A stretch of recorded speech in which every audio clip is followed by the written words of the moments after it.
What is up, guys? Cyber Houdini here, and welcome along to a brand new game. This is Oceanhorn 2 Knights of the Lost Realm. This is an awesome Zelda-like game made by Cornfox and friends. They're a cool little Helsinki-based Finnish studio, and it looks wonderful, right? You know, it makes me think of Breath of the Wild for sure. Now, I had messed around with their first game and it was a little more primitive. It was kind of like island to island based. This one seems to be much more experimental and huge expanded. It was one of those games that was released on Apple Arcade. I just never got to play it, but I was like keeping that one on my radar. And in true tradition, every year I like to start off with a brand new game, brand new experience, kicking off the new year in style, and this seems like the perfect cup of tea for me. You know, it's whimsical, it's charming, but also a good bit of combat and good bit of puzzles. Hell yes. Happy 2025 to you. It's always weird the first couple of days where you're like, huh? And you see the calendar, and maybe some people's calendars are all messed up, but it is going to be a hell of a good year. Do you hear me? We're going to will it into existence. It's going to be amazing. We've got so many great games coming out. The possibility of GTA 6, if it will. Who knows? Who knows, but it'll be awesome. Brand new game from Ken Levine, Judas, the guy who brought us like all the Bioshocks and that. Hell yes, baby. Kingdom Come Deliverance 2. Henry's back with his jank and his goofy, drunken, medieval stuff. I'm down for that. Doom, the Dark Ages, if you can believe it. We're getting another Doom game. Yes, to finish off the new trilogy from id Software. Yes, please. Thank you, please. Maybe Kingdom Hearts 4 news. I don't know. I'll take whatever I can get, huh?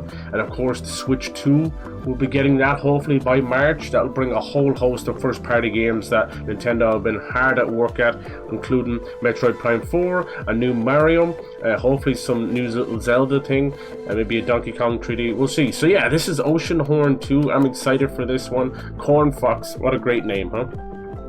They actually are responsible for a remake of Death Rally, which, when I looked it up, I was like, what? Now, you might not know Death Rally, that's okay. But Death Rally was an OG cool little game that I used to play back like the Duke Nukem days. There was Death Tank and Death Rally. I assume they're connected in some way. But there were these weird little side games that kind of spun off into their own things. Death Rally was kind of in line with the old Carmageddons and Micro Machines and those kind of top-down tiny little cars blowing the crap out of each other. Nowadays, you might have played games like that as flash games because that's just the way things went as browser games expanded. But yeah, back then it was all we had. So I'm really excited for this one. I just love it. I love it. It's so cool, so beautiful, so charming. It's exactly what the doctor ordered. Speaking of doctors, as you can hear, I am quite caught up, so sorry about the sniffles. Here we go. They fought valiantly against this end, but they are powerless before the fate set by Kronos. This is the second game in Oceanhorn, but there is another one and a previous one. Busy. Arcadia was left unchanged. Ah, an observer. At a time like this, your appearance is surely not a coincidence. I will show you what transpired, but for you to understand the whole story, you must experience it yourself. Yes.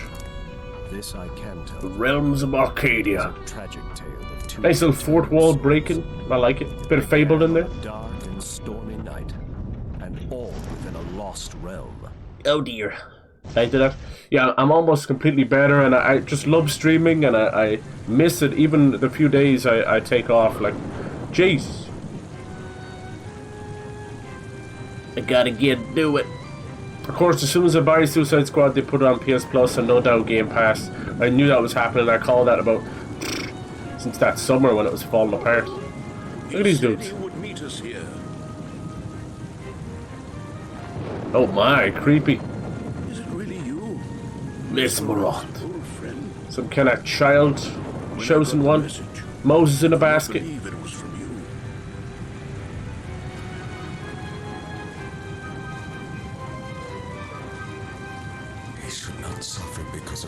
It's definitely not a Triforce there. Don't come for us, Nintendo.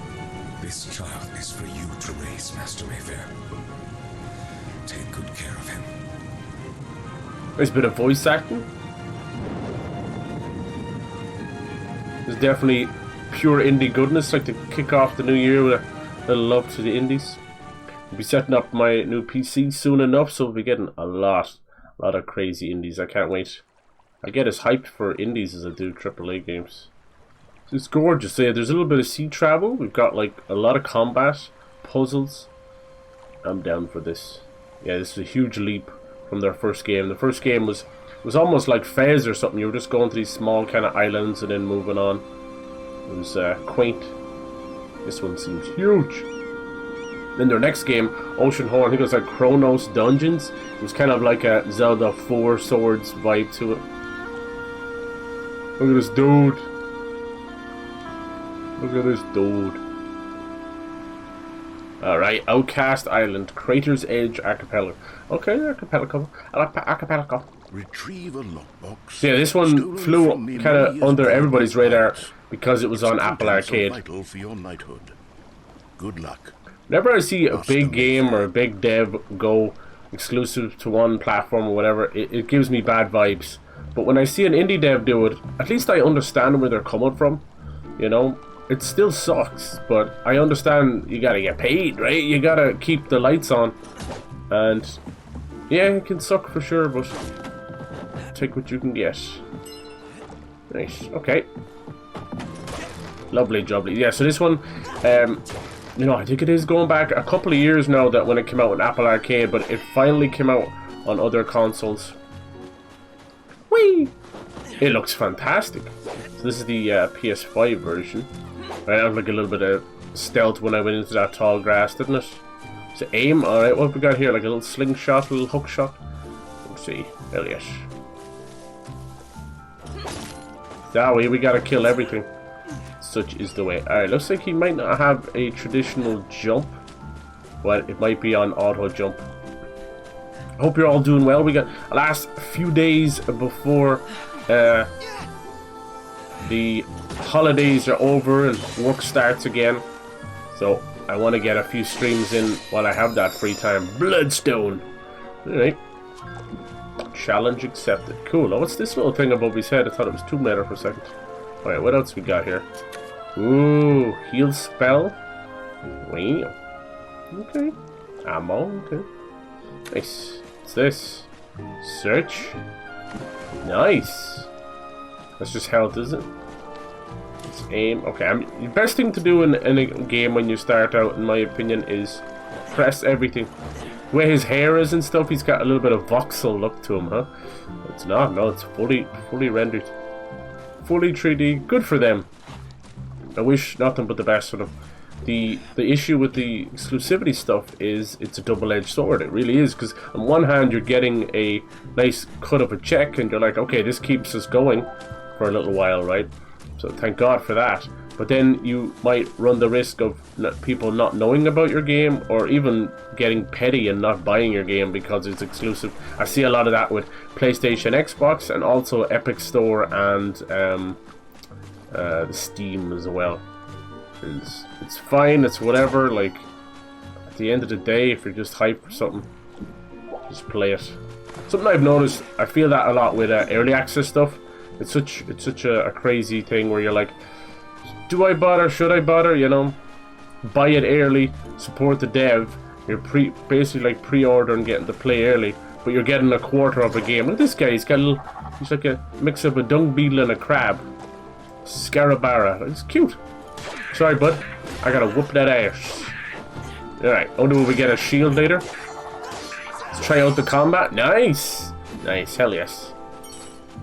I wish nothing the best for these guys. Lovely to play games from different people as well. These guys being from Finland. Can we get under here? Oh, we can. Okay, cool. It goes first person. That's awesome. Hey, Pyro, how's it going, dude? Some gammon, which I thought I hated, but turns out I actually like. My vegetarian days are long gone. Hey, nice, dude. The old gammo. I love gammon as well. It has that perfect mix of meat and salty.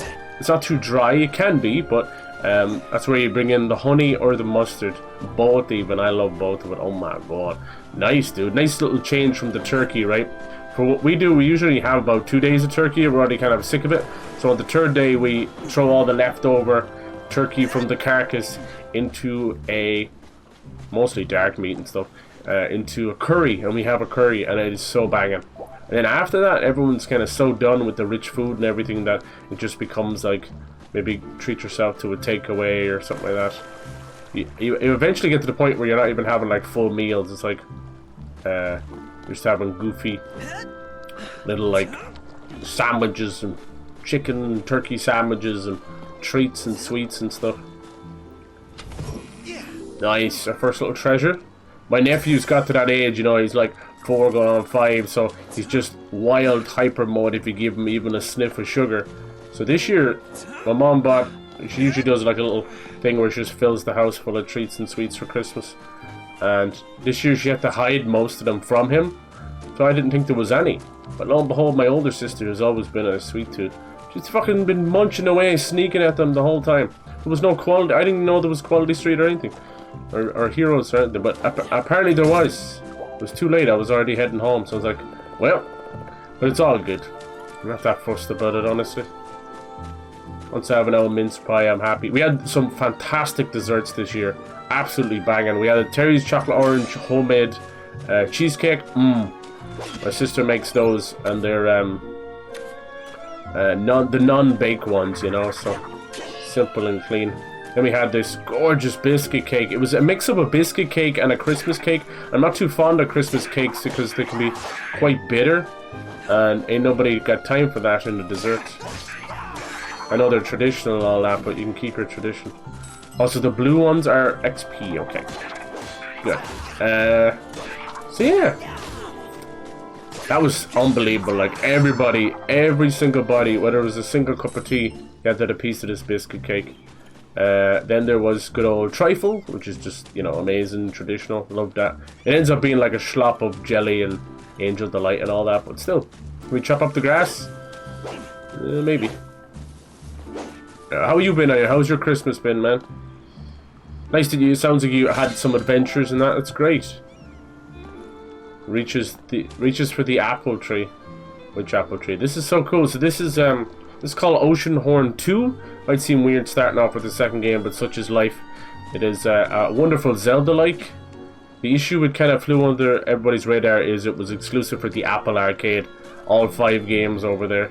But it finally is released on Switch and Xbox and PS5. This is the PS5 version. It's gorgeous. The first Oceanhorn game was very primitive. You move between very small islands, like 6x6 grid, you know. And it was still fun, but more like a Fez kind of game, you know, more puzzles.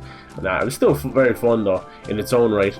But this game, as you can see, is huge. So it's going for more of a Wind Waker. They are Zelda-likes. They don't hide that fact. They're not trying to. But it's really fun. In a world where we're taking 6+ years for Nintendo to bring out new Zelda games, I'll take all comers and I'll take all people who are inspired by those games. And this looks fantastic. It's been on my list for quite a while, and I got it, and I was like, well, I like to kick off the new year with something different. And it's not always a brand new game either, you know. Like I think one year I played Okami, which is quite old, and other years I play games that are a little bit ones I missed out on myself. And this is one of them. So I'm super happy. I tried to pick a game where it's like, here's a means to go on kind of a thing, you know. This is how we start. Set the year off right, you know. It's going to be a massive year. It's going to be a great year. There's so many games coming. I think this time 10 years ago was an incredible year, right? We got like Batman and Bloodborne and Witcher 3 and just huge amount of games, you know. Yeah, Until Dawn, I think, as well. Detroit Become Human, maybe. I can't remember. So some of those, anyway. So it was a huge year. So I have no doubt that 2025 for gaming will also be absolutely massive. Not to mention the launch of the Switch 2, which might not mean a lot for most people, I get that, but you cannot deny Nintendo's output is quite fucking awesome, even if it's not your cup of tea. They know how to bring it. I'm hearing new Mario Kart, new Zelda, new Mario 3D game, and then a new Animal Crossing within the launch window, which is like the first year to 6 months. So bring it on, bring it on. That's why they did not put out much for Animal Crossing. Usually we get like years and years. I think the Pocket Island or Pocket Camp got more updates than New Horizons did, so make that of what you will. It moved on purpose. Nice. I don't mind auto jump. It can feel a little bit broken because you're like, sorry, you just got screwed. Nice. But in the meantime, January-wise, we got a lot of cool games coming out. Wuthering Waves just released for PlayStation. I wouldn't mind trying that. We'll have Kingdom Come Deliverance. Eternal Strands is coming out as well, which is this cool Monster Hunter, or not Monster Hunter, what's that one called? Attack on Titan, sorta, and Shadow of the Colossus game, but it was made by a lot of devs and other studios. You're going to hear me say that a lot this year. You're going to have veteran devs from 6 or 7 other studios. It's a big thing. They open up indie studios. One being the most, I would say the most hype one right now is Exodus from the Mass Effect devs, which is meant to be interstellar time dilation with Mass Effect combat and choices and stuff like that. So that could be cool. We'll see about that. Old pirate hideout. So yeah, to kick things off, we have this unnamed hero who's been basically given off Moses style like an orphan to Master Mayfair by some suspicious looking character in all these lost realms. So we'll be going between islands, but most of them will have little dungeons like this. Have you been ill too? Yeah, dude, yeah. I got over Christmas fine, and then my brother was sick, and I was like, oh man, 2 years ago he did the same thing. He made everyone in the house sick. He's just one of those guys that he doesn't mean any harm by it, but for the love of God, he has no self-awareness when it comes to not sneezing and coughing and, you know, minding your own business. Some people are like that. It's not a damn thing you can do. So now, more importantly, my dad's a bit ill, and that's what I worry about, because he immediately gets pneumonia and stuff. But it's going around as well. Like, I can't just lay blame to my brother. It's going around. There's a really nasty, nasty flu, unfortunately. It's put like 900 people in the hospital. But as with everything else, even the HSE are like, please stop coming into the hospital unless it's dire straits. You're overwhelming an already crappy system. Let's see if I can get down there. Yoo-hoo! No fall damage, let's go. So yeah, this is indie in every sense of the word, but you couldn't tell, it looks fantastic. Hell yes. Really cool dev. Corn Fox and Friends from Finland. I love it. I'll shout out every indie dev about 60 times till you're blue in the face. Hope you're well. I know you had a bit of run-in with pneumonia, poor devil. Mind yourself. Sometimes you're the better for it. I know it can nearly kill you, but you can be stronger for it. And then other times it kind of sticks with you a little bit, which sucks. It's every time, like with my father, when he's just older. And every time, he's a bit of asthma too, so every time he gets any respiratory stuff, like even a cough, he just backed up into the water and died. Anytime he gets a cough or a cold, it's like 99% chest infection. He's had a bit of a rough Christmas. He's on like oxygen the whole time now, but it's for the better. He's kind of needed it. Just years and years of operating on 40%, 60% oxygen. It's not good. Your organs start to give way. I don't think he needs it 100% yet, you know. I think what's happening is it's a mix of, he's worked his whole life, broken his body down, and then it's also created a no exercise kind of thing, you know. It's a bit of both. Sounds weird. It's like, how can you work your whole life and break your back and your bones, but also have no exercise? It's possible. When you're like driver and meat packer and all that, and baker, you're actually quite stationary. So I've been trying to get it was kind of Operation Father Fitness this year.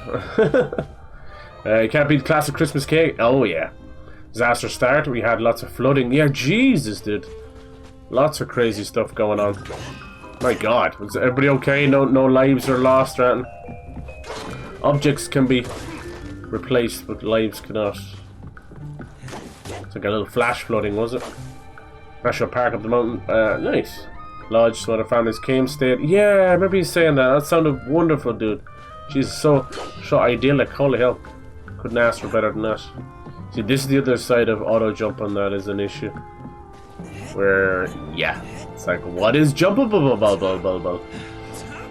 Anyway. This is what is. What is that? I can just translate the coins, is it? Yeah, okay. It's great. I like how interactive everything is. It's got its own little style to it, doesn't it, you know? At first glance, you're like, it's just kind of a colourful indie game, but no, it's doing its own thing. Doesn't seem to have copied from anything, like, you know, art style wise. Just chill. Hey DPG, how's it going? Happy New Year, Happy New Year. You guys have a good time ringing in the new year or anything? I think you were saying it was pretty chill for you. Not much you could do.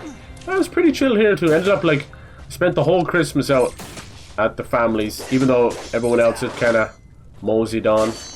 There was a few jobs I had to do. So that was good. So I got that done. That probably brought me down a little bit as well, you know. But no, I think it was just going to happen when it was going to happen. For me, it's been okay. It's just a head cold with a bit of fever. That's all. It could have been so much worse. That's fine. It's bad. Just, it's enough for me, like coughing and spluttering. I don't want to stream. Otherwise, it's fine. For now, I'm like pretty much 99% there. It's just a little congestion. That's all. That's fine. I don't tend to get coughs too much.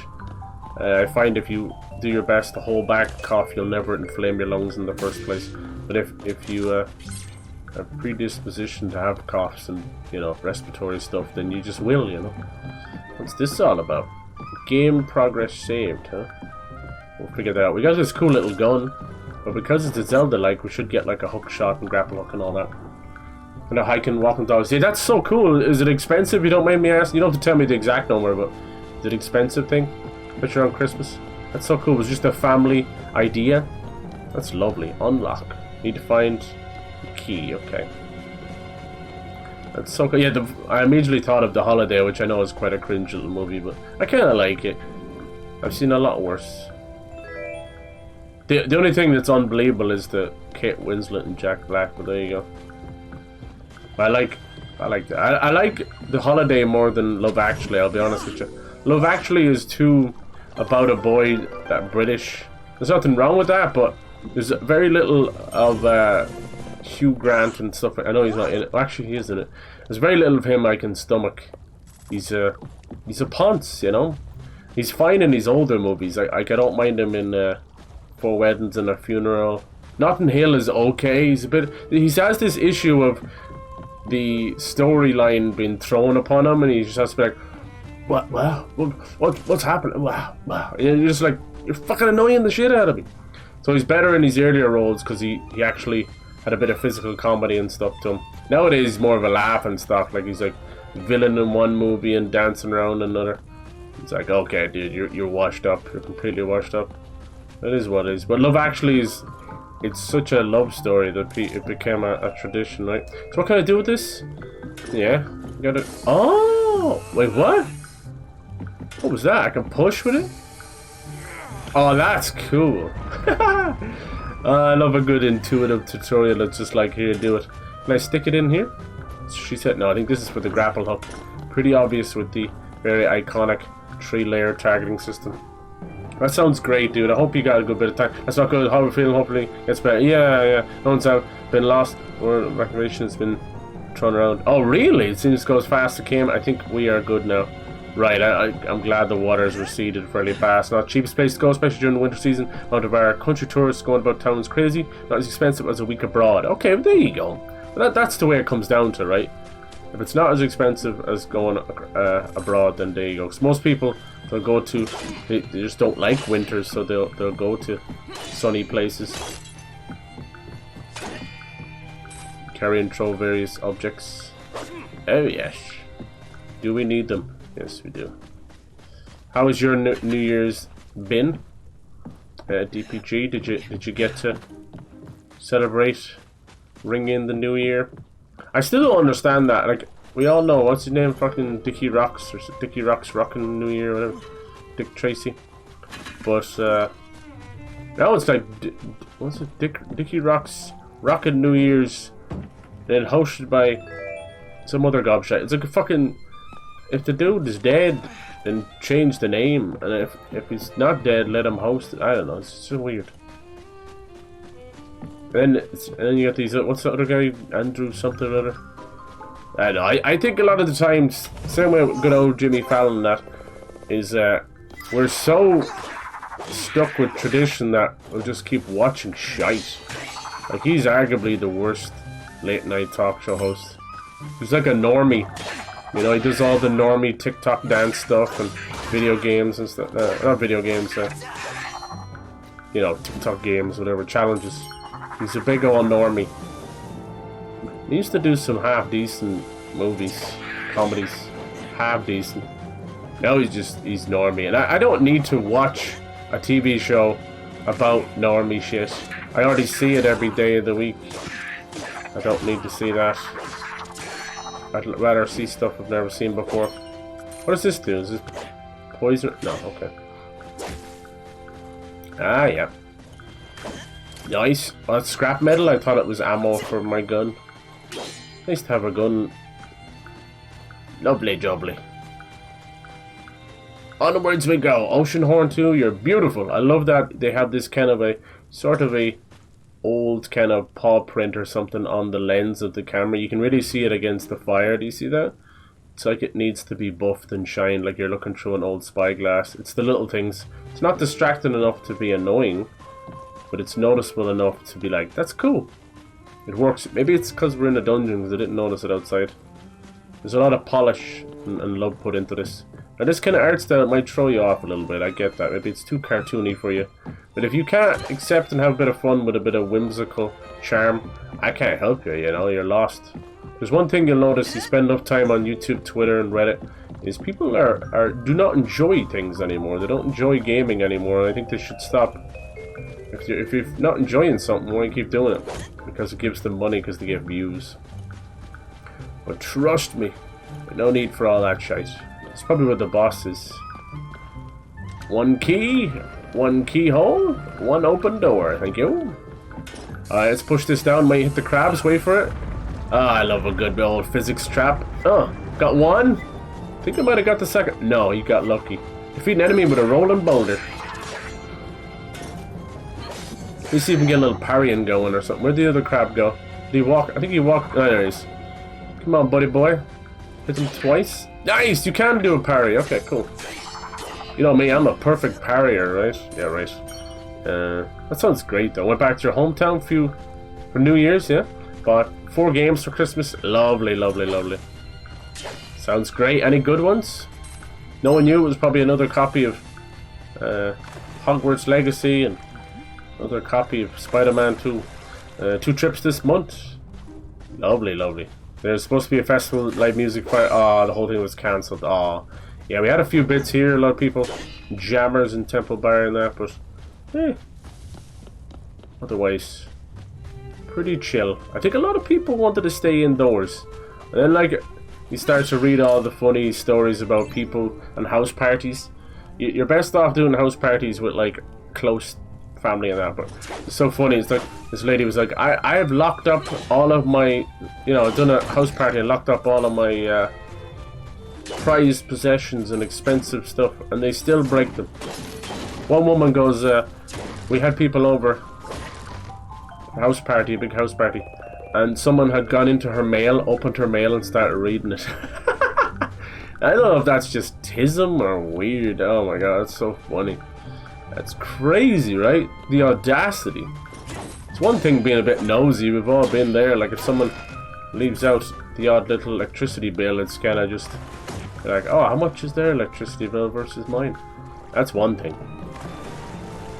But damn, this one reading through mail, that's freaking illegal. Tekken 8, Mortal Kombat 1, 11, and The Witcher 3. Nice, very good.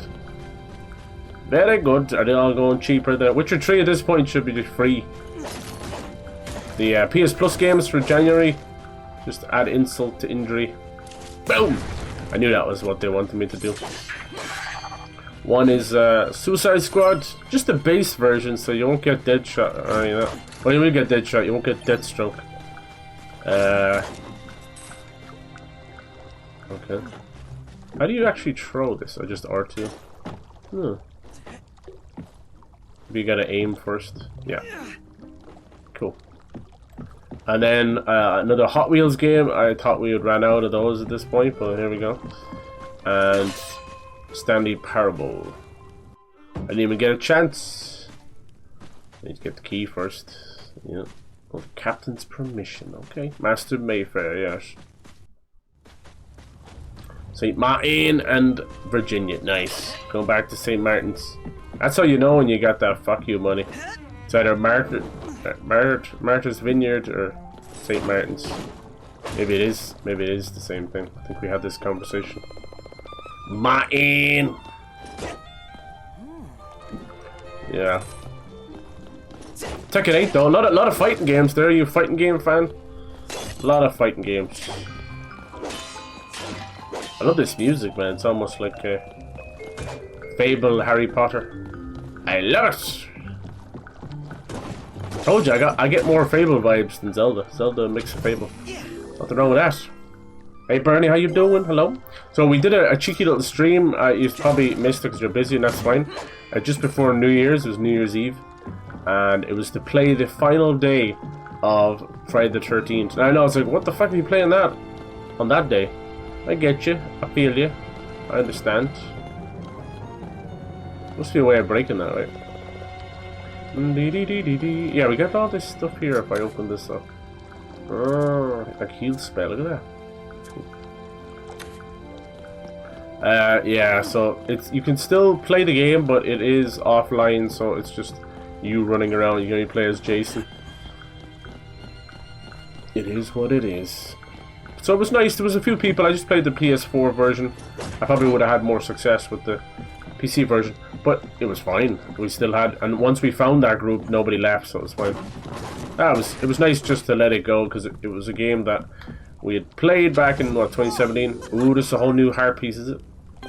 Yes, heart container. Like 3 parts. You can check the state of your collection in the menu. Whoa, I didn't even open this up yet. This is so intricate. Awesome. Alright, Knight rank. You got lots of room for new goodies. Retreat. That might be a way of leaving the dungeon if you're stuck or lost or whatever. Ooh, look at this tarot. Some kind of tarot cards or something. Maybe. Challenges. Cool.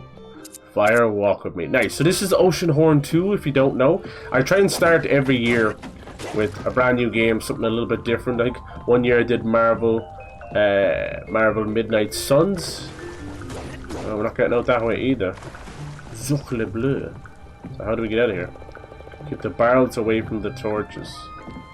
Well, that's clever. Can I...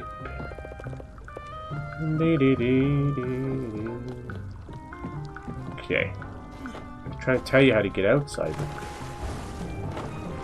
Barney. Level 3, the Knight rank. Honorary title of Junker. Small bonus of 50 coins. Thank you. Kind of cut off what we were doing there, but it basically blew up. The red top of it must have showed me off. But this one, yeah, so Oceanhorn 2 is its name. I haven't played Oceanhorn 1 on the channel. It's a bit more primitive, but this one was available on Apple Arcade, so it got lost for a while. It was exclusive there. But now it's finally on Switch and Xbox and PS5 and 4 and all those goodies. So, yeah, give it a shot. It goes on sale a good bit too. It was a game I wanted to play for a long while. It is kind of meant as a Zelda-like, but the more I play, the more I get Fable vibes. So it's a mix of both. It's made by Corn, Fox and Friends, a Finnish dev from Finland, over there in Scandinavia and Finland. Finnish people. Finnish! I might sound like I'm talking to a child, but trust me, Americans and geography is a strange mythical beast to them. They can't even tell you where their own state is sometimes. Especially the Midland ones, you know. The ones along the edge, everyone knows your New Yorks and your Californias, but try and ask them where Ohio and fucking Virginia is. It's like even I wouldn't know. Good God. Ohio. I always choose not to be a host. Yeah, if you're going to house party, exploring the house, not just the room. That's very rude. Yeah, it is, right? What the fuck? Can I light this on fire? Let's see. Whee!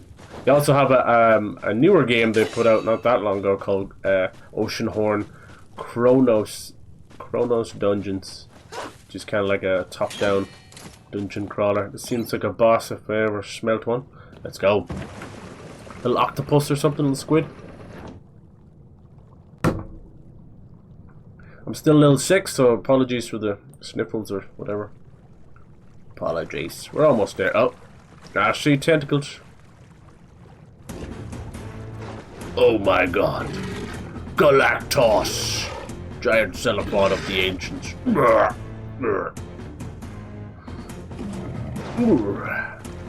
he's not called Galactos for nothing. Let's get some bombs.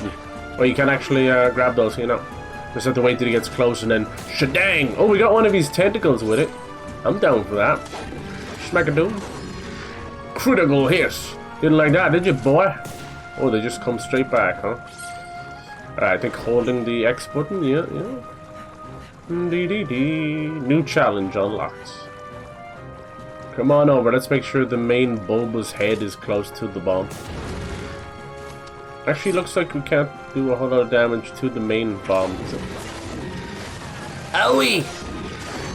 Okay.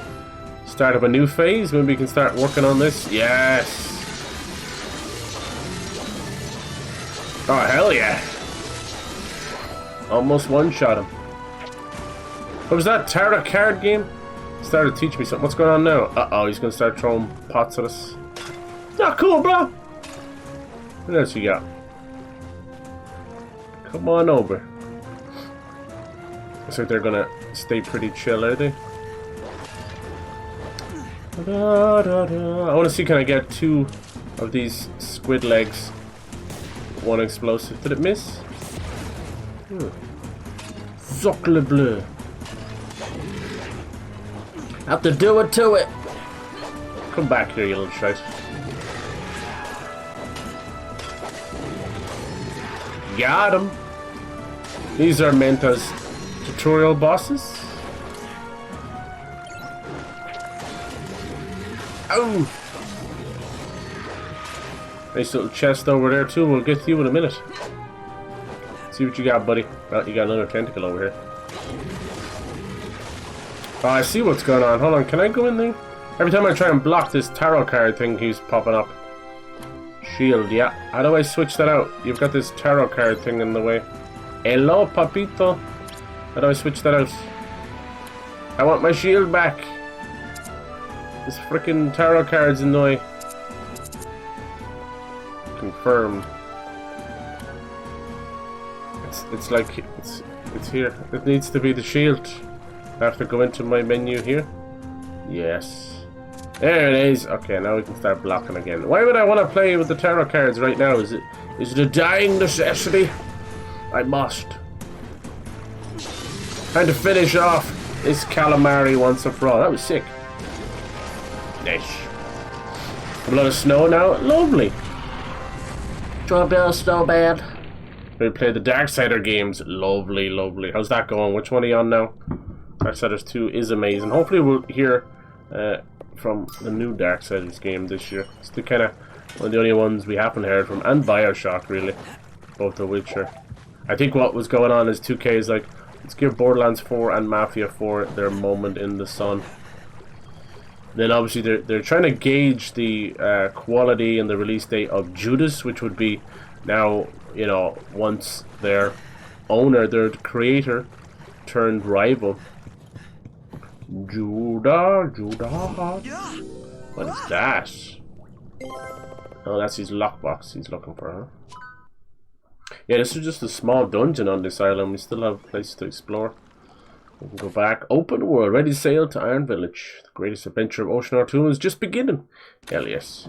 Definitely taken a lot from their first game as well, which had that sense of freedom, even if it was very small. Notice how if you ask an American where they are from, they'll say state, not America, even when asked. Yeah, it's because they're so divided. That's why I did. Because of... They will talk about religion or politics before they'll talk about their own hometown, you know? So they're just so divided and broken as a people. With or without election year, it's just kind of broken. 2016, I'm telling you. This is the year, in my opinion, of dead internet theory and simulation theory and everything. Something happened back then.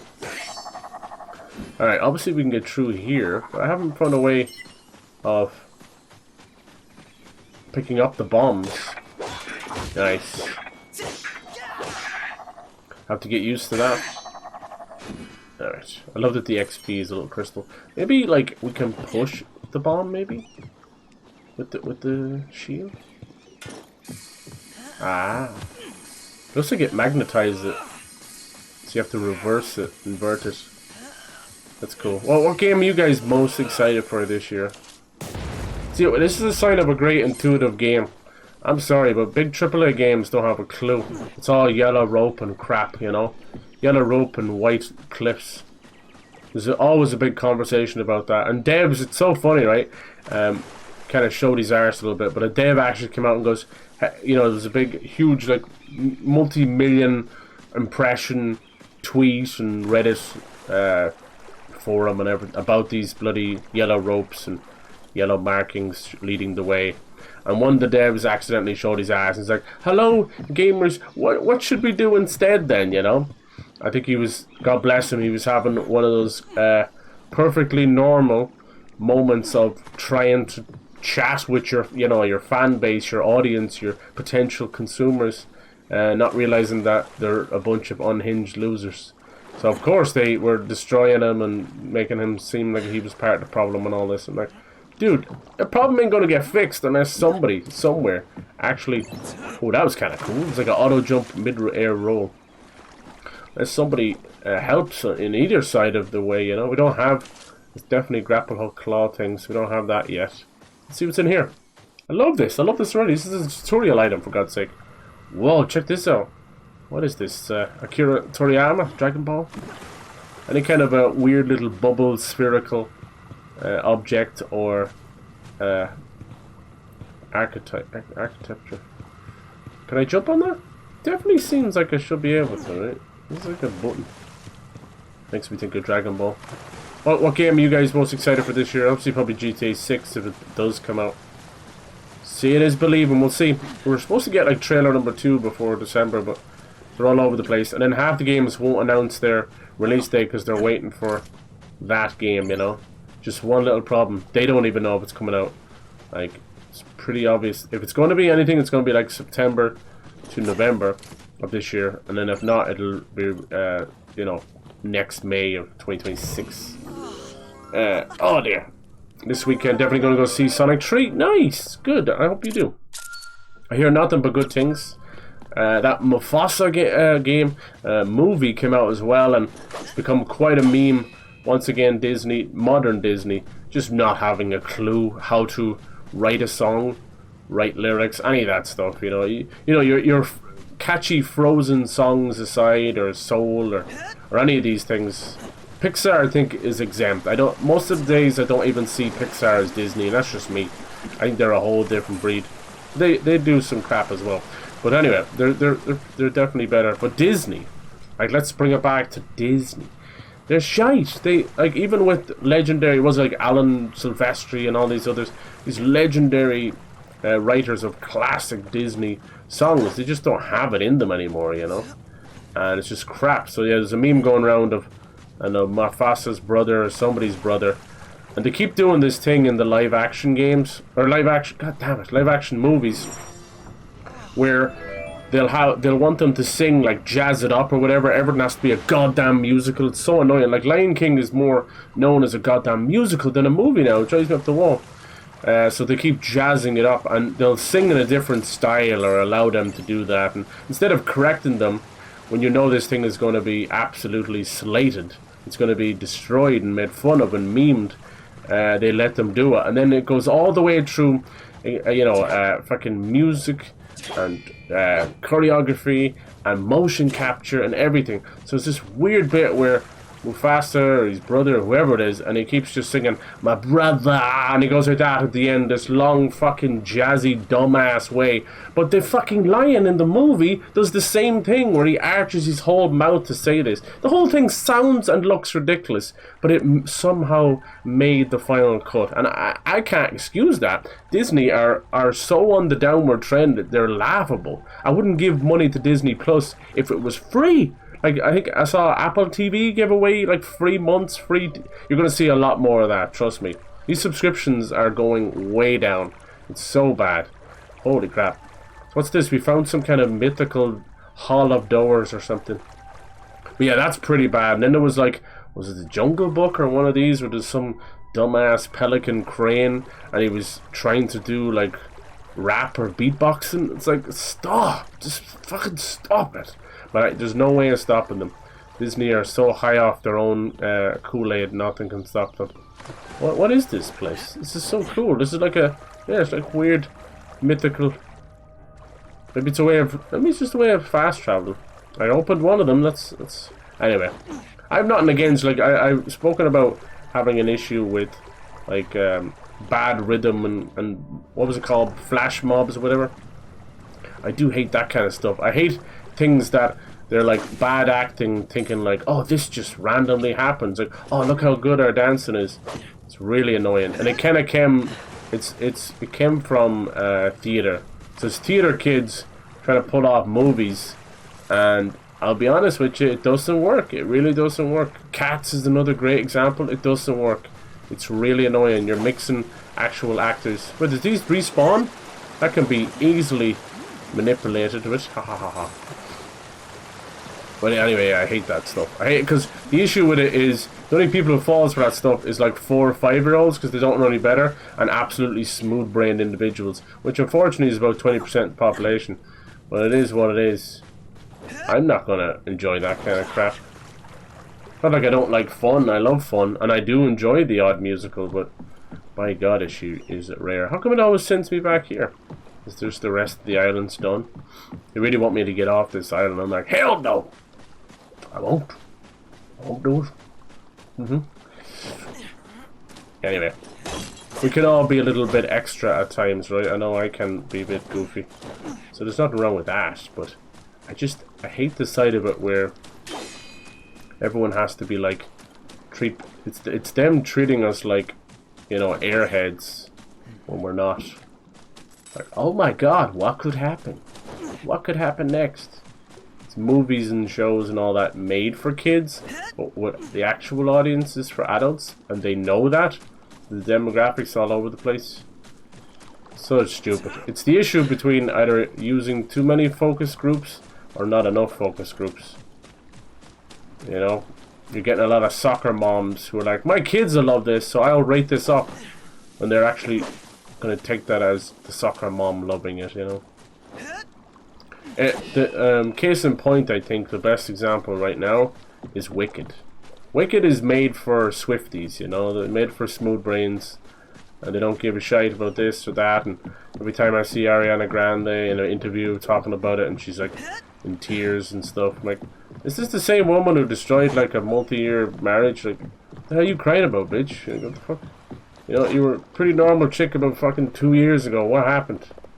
Is this the same Ariana Grande who put on a lovely concert after a horrific attack happened at one of her concerts? Like, which is it, you know? How do you change so much? She's not well. That poor girl's going through trauma. We're like, shell, consume. Alright, so this is how we start off. Cool. See, I told you, a little bit of Wind Waker. We got a lovely tugboat here. Honk honk. I love it.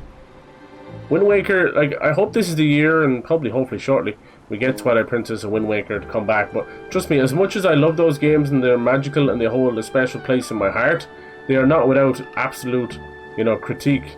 Wind Waker is abhorrent at the end, where it has a huge Triforce collection thing, and you can spend 15 hours on open ocean doing nothing.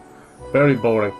Now, they fixed most of that, luckily, in the HD collection, but then people have a problem with the HD Wii U version because of lighting and this and that. So you can't beat everybody. I think what happens is a lot of people who love their Wiis and Wii U's and even GameCubes have a horrible chip on the shoulder where it's like, oh, you love these games because they're re-released on Switch or whatever, but I was here for the OG, you know. It's like talking to someone who's gone, you know, your grandfather went through Vietnam, and then your brother, you or your grandchild or whatever went through like Iraq War or something. It's like, oh no, our war was much better. And then your great grandfather comes on and is like, oh no, World War II was even worse. You know, we're constantly trying to one up each other like that. And it's like, dude, it's trauma. Can we not just bond together and just get past all this stuff?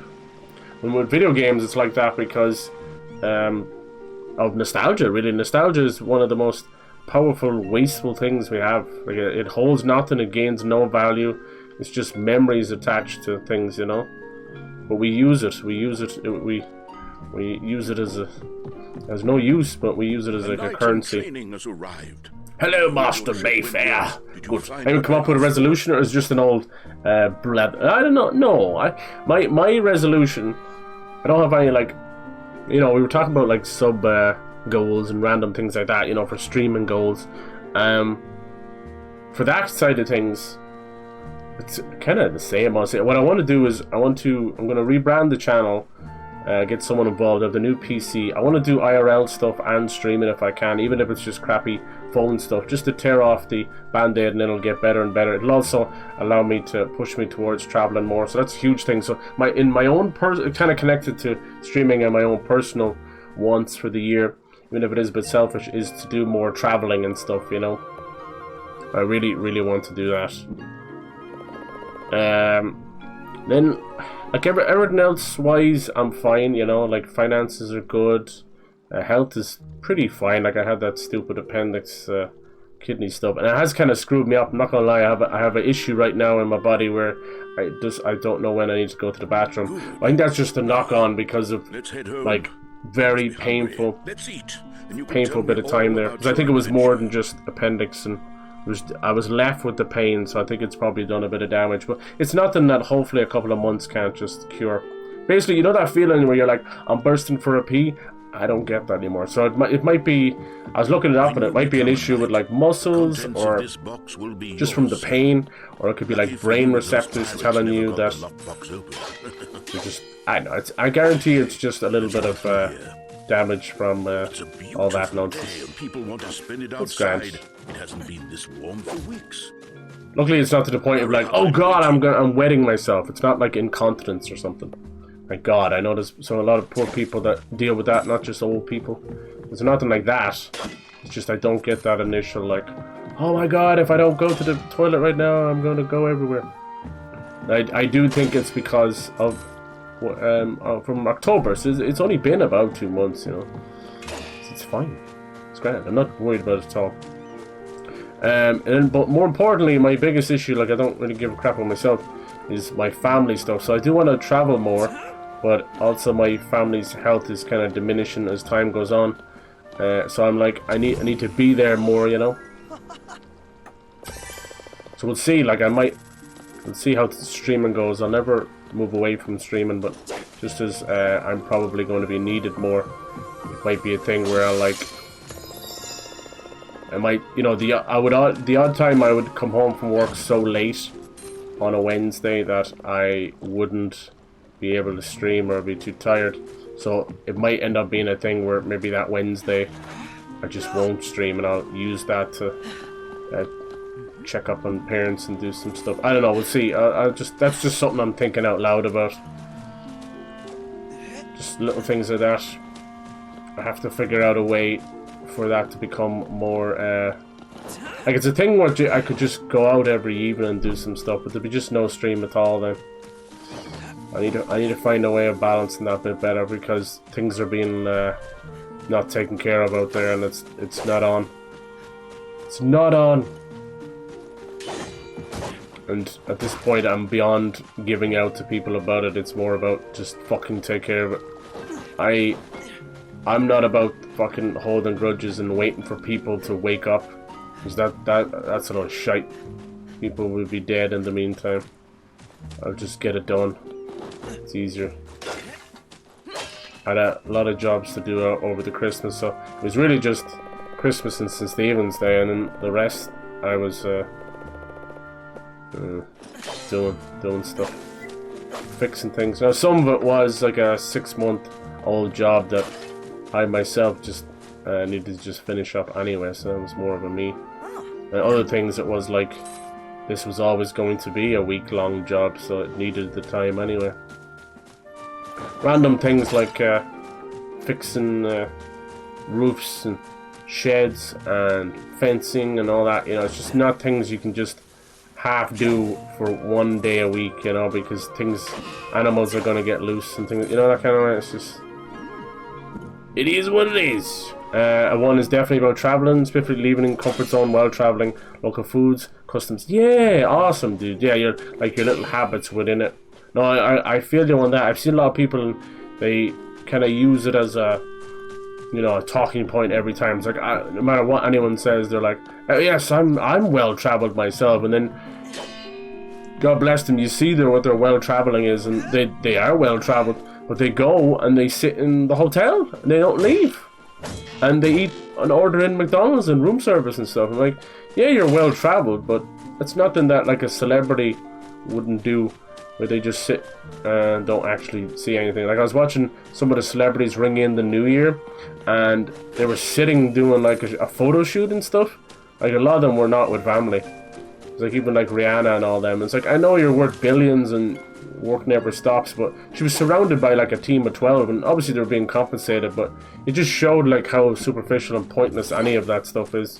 And in all honesty, it is just the holidays. Like more people are alone and sad than anything, so really just once again makes that stuff more immediate. I'm gonna go into the water. Oh wow, that was wild. Oh, I'm okay. I'm not totally expected to die there. I might still die. My stamina is going way down. Oh dear, I think I still am dead. Sorry bud, you about to drown. Oh Lord Jesus. Wait. Oh, I'm so close. Look at that. That's so close. Oh well, what are you gonna do? But yeah, that side of it just kind of showed. So there's so many of them out there. It's just about that money. Sorry, dude. You told me to follow you. I didn't, and I drowned. Sound about right. Hello there. Nice. Their character model, it's like it fits in with everyone else, which is nice. But she calls me Junker now. Wait. Arcadian tarot cards. Make sure to equip your game board and approach people with it. Okay, I'll do that. They have that sort of it's hard to explain. One of those kind of fun little games we used to play. Little Sims or something to it. It's not a bad thing. So I have to equip it.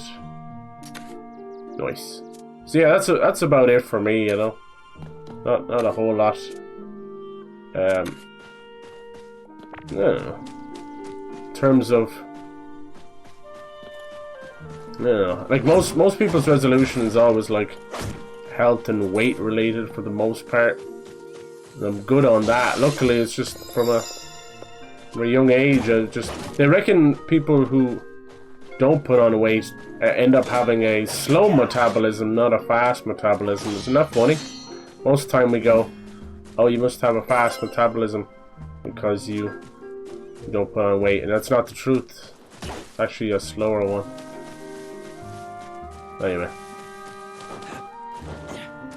So yeah, I don't need to worry about that. And then like working out wise, I mean, I just keep going as I am, you know.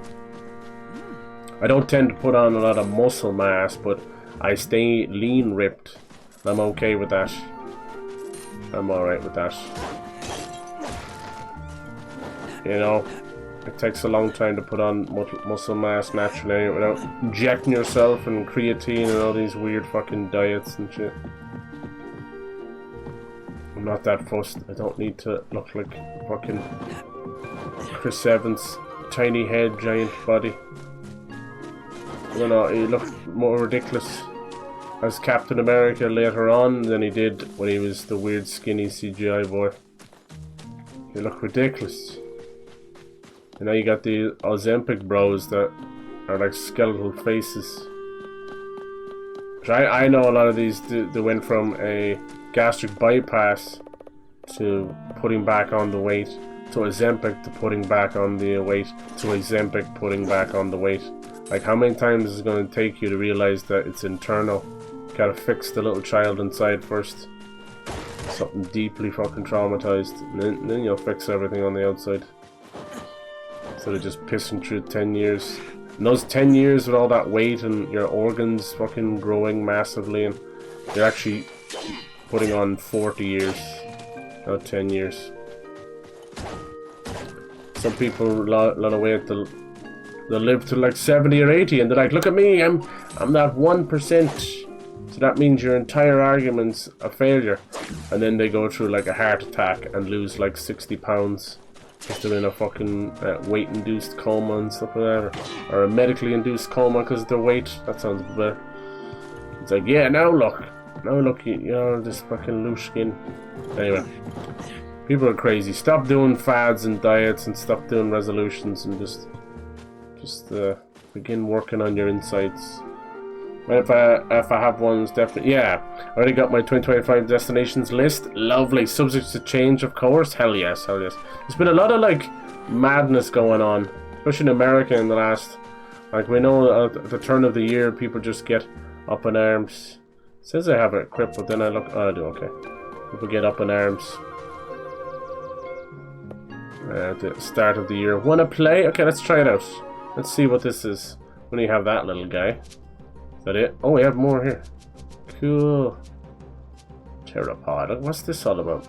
Seems like a pretty standard. How many cards can I have? They haven't explained anything. That's okay. I don't need the rules. He said 3, 2, 1. Okay, let's see what happens.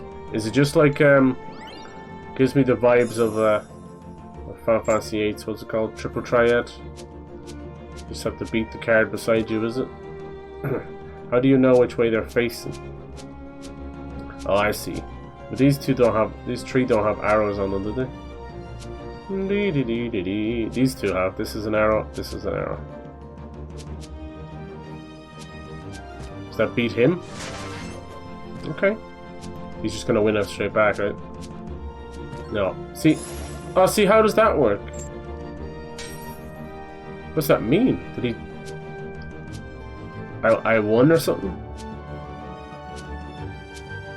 How do you choose which direction to fight? Like, can I beat this guy? He defended. Wait, what? Why do some of them have arrows and some of them don't? Oh, bollocks. Does it matter? I don't know, Charlie. It's pretty straightforward besides that part. Ah, damn. She has me beaten. Once she blocked him in like that. Game over, man. She's probably gonna turn both of them now, is she? Yeah. What's that mean? What's that coin mean? Opponent wins. You can steal one of my cards. Do you want a rematch? Yes, I want that mysterious dagger. I wonder what the arrows mean. That's the only thing I need to know. What the arrow means. Obviously it means that you can push in that direction, but as you just saw, it obviously can push in every direction. So it looks like she's going to keep that mysterious dagger for the middle no matter what. Oh, no, maybe not. Thank you. She immediately changed my mind. I don't have anything stronger than a 5. It seems when you match the defense and attack, it's kind of a coin toss. Yeah, so I won that one. Sorry for the snuffles. Sheesh! You had a 6, but you wasted it there? Zocle bleu. Da-da-da-da. Alright, so standard affair with this kind of stuff then becomes... It's about... Yeah, I wonder what the arrows mean. It's about sort of... putting down a good attacking card. So you can kind of block them in.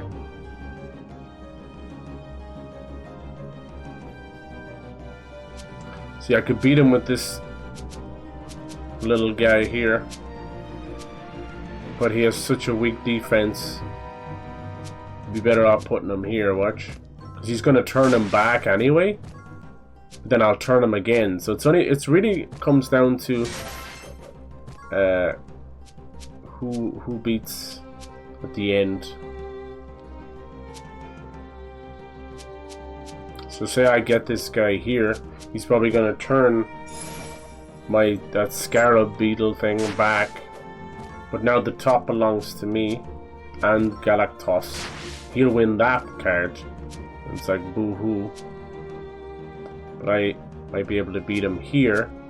Then have 4 defense and I might just win. Let's see. Might just beat him. No, he defended that time, so it's 4-4 and he's going to turn that and still win. Wait, there's that coin toss, is it? Nice, so she beats me there. Because she got very lucky there. The dice throw needs to be a bit better. And there's a couple of things we just need to learn. Nice little mini game though. Obviously, it would appear that having just 1 or 2 big, strong cards is enough to beat you. She doesn't have the mysterious dagger this time. Once she's not taking my cards, I don't care. I get the start for a change. Very good. So she has all 4 attacks. So I could just put down somebody here like this, who's kind of pretty shitty defense. But with the coin toss, she might still beat him. Let's see. I should just read the rules, huh? And there's the coin toss. She beats it that time. So that coin doesn't show up all the time. It might. Now he has a 6 defense on that, so it's pretty shitty. She's probably going to turn the Scarab Beetle. It's more about... Oh, she didn't. So I see what she's going to do here. This is quite clever. She's going to turn both of them. She's going to expect me to steal the training dummy. And then she's going to flip both of them. Which is pretty clever. What I'm going to do is not play into that. We're going to put this little guy here. He's going to pretty much hopefully secure that spot. Look at that thing, has 7 defense. Alright, let's see. Yay! So she didn't turn the bottom on. That's what I wanted. Alright. He's got decent attack. So let's go up here. Take this guy back. She's probably going to steal the tetrapod again. Might be able to win this one. Come on. What's that? What was that defense? Oh yeah, okay. That's normal. Let's see. Oh, I won that one. Oh my god. Let's put this down. It's going to be 4 all, is it? No, 5. Oh, no, I actually turned that guy. How, though? That doesn't make any sense. I only need 5 attack and he had 6 defense. Alright, so clearly there's rules. I don't know what's going on. We just won. I can't believe I lost. Pick one of the cards. I'm obviously going to pick the one with the Gilman Warriors one. Thank you. Nice. I wish you'd give me a picture of those. This is really cool. What a great game. You should see the first game. Like, there's nothing wrong with it. It's just very quaint and basic. There's nothing wrong with that. Like I said, it's kind of like that game Fez, but with a little bit of Zelda thrown in there. But this is a whole different beast. This is fantastic. I only wish they didn't release it on Apple Arcade, because it really did just fly completely under the radar. And of course, with it being Oceanhorn 2, that immediately makes people go, oh no, I'm going to miss out on Oceanhorn 1. Don't worry about it. Don't worry about it. Pick this game up and play it. Give it some love. It's so much fun, especially for a Zelda fan like me. That's awesome though, Pyro. Hell yeah, dude. Sorry, I got a bit wrapped up in a card game there. There was a high-pitched ringing sound that has been going for 30 minutes, and I thought it was going crazy, but it just stopped. No idea what it was. Is it on stream or just with you? Damn. That's. I wonder, was it like a flood alarm or something? If it's on stream, don't be afraid, let me know. I don't know, you could search these. Oh no, there's that thing there. Alright, let's go talk to these people. This guy looks like Shaggy. Roger. Master Mayfair is hiding a classic Owrus hoverbike. Nice, just me somewhere. Okay. Yeah, I hate that. Your freaking dog whistle. And most people, they're like, oh, it's nothing, don't worry about it. My favorite thing that humans do is how quickly we become accustomed to something and we just let it go. Take, for instance, the magical, mystical smoke alarm. Yay! So smoke alarm is there to save your life, but unfortunately the fucking thing needs batteries, right? So for the average person, it's like, oh, whatever, you know, just change the batteries, the D battery, boom, shangalanga. But no, there's a nice selection of people out there who are perfectly happy to give out about the alarm noise going off and then just forget about it. Never change it. For years, the alarm noise is to tell you to change your battery. You know? It's like that annoying seatbelt alarm noise. It's to save your life. But people don't care. And I've got into Discord calls and phone calls with people with this thing going on in the background. And I've absolutely jokingly told them to change their alarm. But it's not enough to annoy me. I'm not like, oh my freaking god, if I hear that alarm noise one more time. No, I don't really care that much. But it's so funny how quickly things become... oh look, see all this stuff on the map? Don't you love seeing all this stuff? You just want to collect it all. It's funny how quick we become accustomed to something and just not care. I tried this one. Do I get to claim these or confirm? Do I have to complete it? System. UI scaling, that's nice. Okay. What's this little vending machine? Ginkgo. What would you like? Emergency kit, ammo, synthetic Ginkgo shard. Not sure what it is, but I'll buy it. Attached to a weapon or an item, it gives a small boost to damage. Nice. Do you want to equip it now? No, don't. Just leave it there. New shard. Shard. I take so long when I'm starting games, like I should just talk to the dude and he'll open up new stuff. Hi, Jill.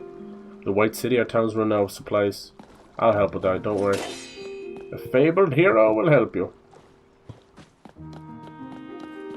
I always like to buy the most expensive thing in the machines.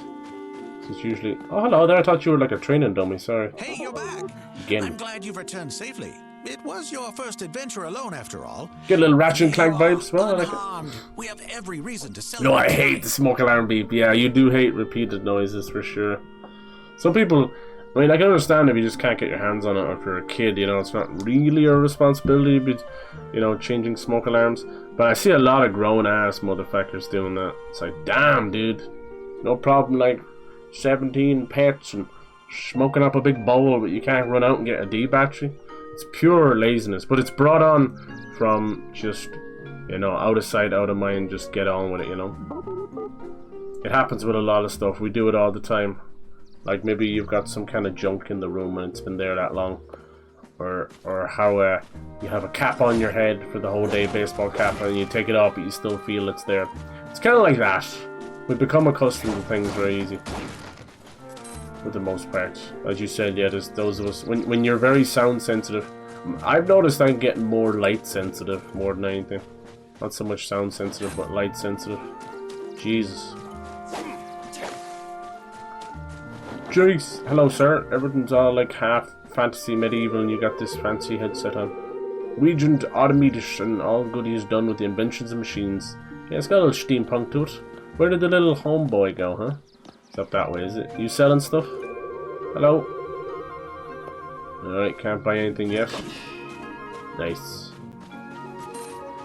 It's clever what they've done here because by doing this island by island, it's allowed them to do level by level. Very, very clever. You know how much I enjoy that more than the traditional open worlds because they've become so outdated at this point. Good lord. February has like almost 6 massive games, so I've no doubt some of those will be moved up, moved down, delayed, you name it. Kingdom Come Deliverance and Monster Hunter Wild and Assassin's Creed Shadows, and I'll need a few off the top of the dome. Yeah, the repeated stuff. You wouldn't have lasted too long in the old arcades and stuff back in the day. That was what they were feeding into us. And then like most modern top 40s, top 20 chart, even to this day, is all repeated noises. That's half of EDM music right there. And samples now. What happens with the sampling music, it is what it is. But they sample a piece of a song and then just replay that. Like, dear God in heaven. Most annoying part of that song. Hello? I'm talking to him underneath the floorboards. You silly. The training dummy while I prepare some food. Thank you. X again. I think it means like talk again. God bless them. In fairness, they're Finnish. English would not be their first language. I seem to have done a damn good job. Yeah, they remade that old Death Rally game, which is wild. It was one of those... I love those moments when you find a dev and you're like, oh my god, you're connected to this? How? You know?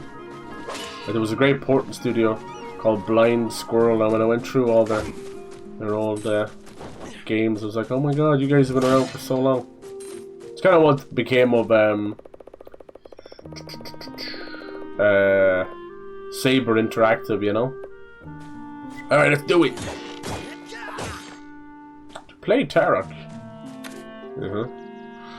Oh, cool, you can move around like that and it pauses the action. That's so cool. Not as easy to pull off as you think. Yeah, Saber Interactive are quite the publisher and developer these days, but they started out as well just doing mass ports. In some ways, those studios love the fact that we're still using PS4 and Xbox One and Switch, because it gives them more work, honestly. But to me and you and the average person, if we want things to move forward, we need to drop those as quick as possible. We're now 4 years going into the 5th year of these brand new next-gen consoles. Even a mid-gen refresh with the PS5 Pro, I couldn't single-handedly point out one game that requires any of that. Still, some of the best games is you know, Red Dead Redemption 2 and 2018 PS4, and last was Part 2.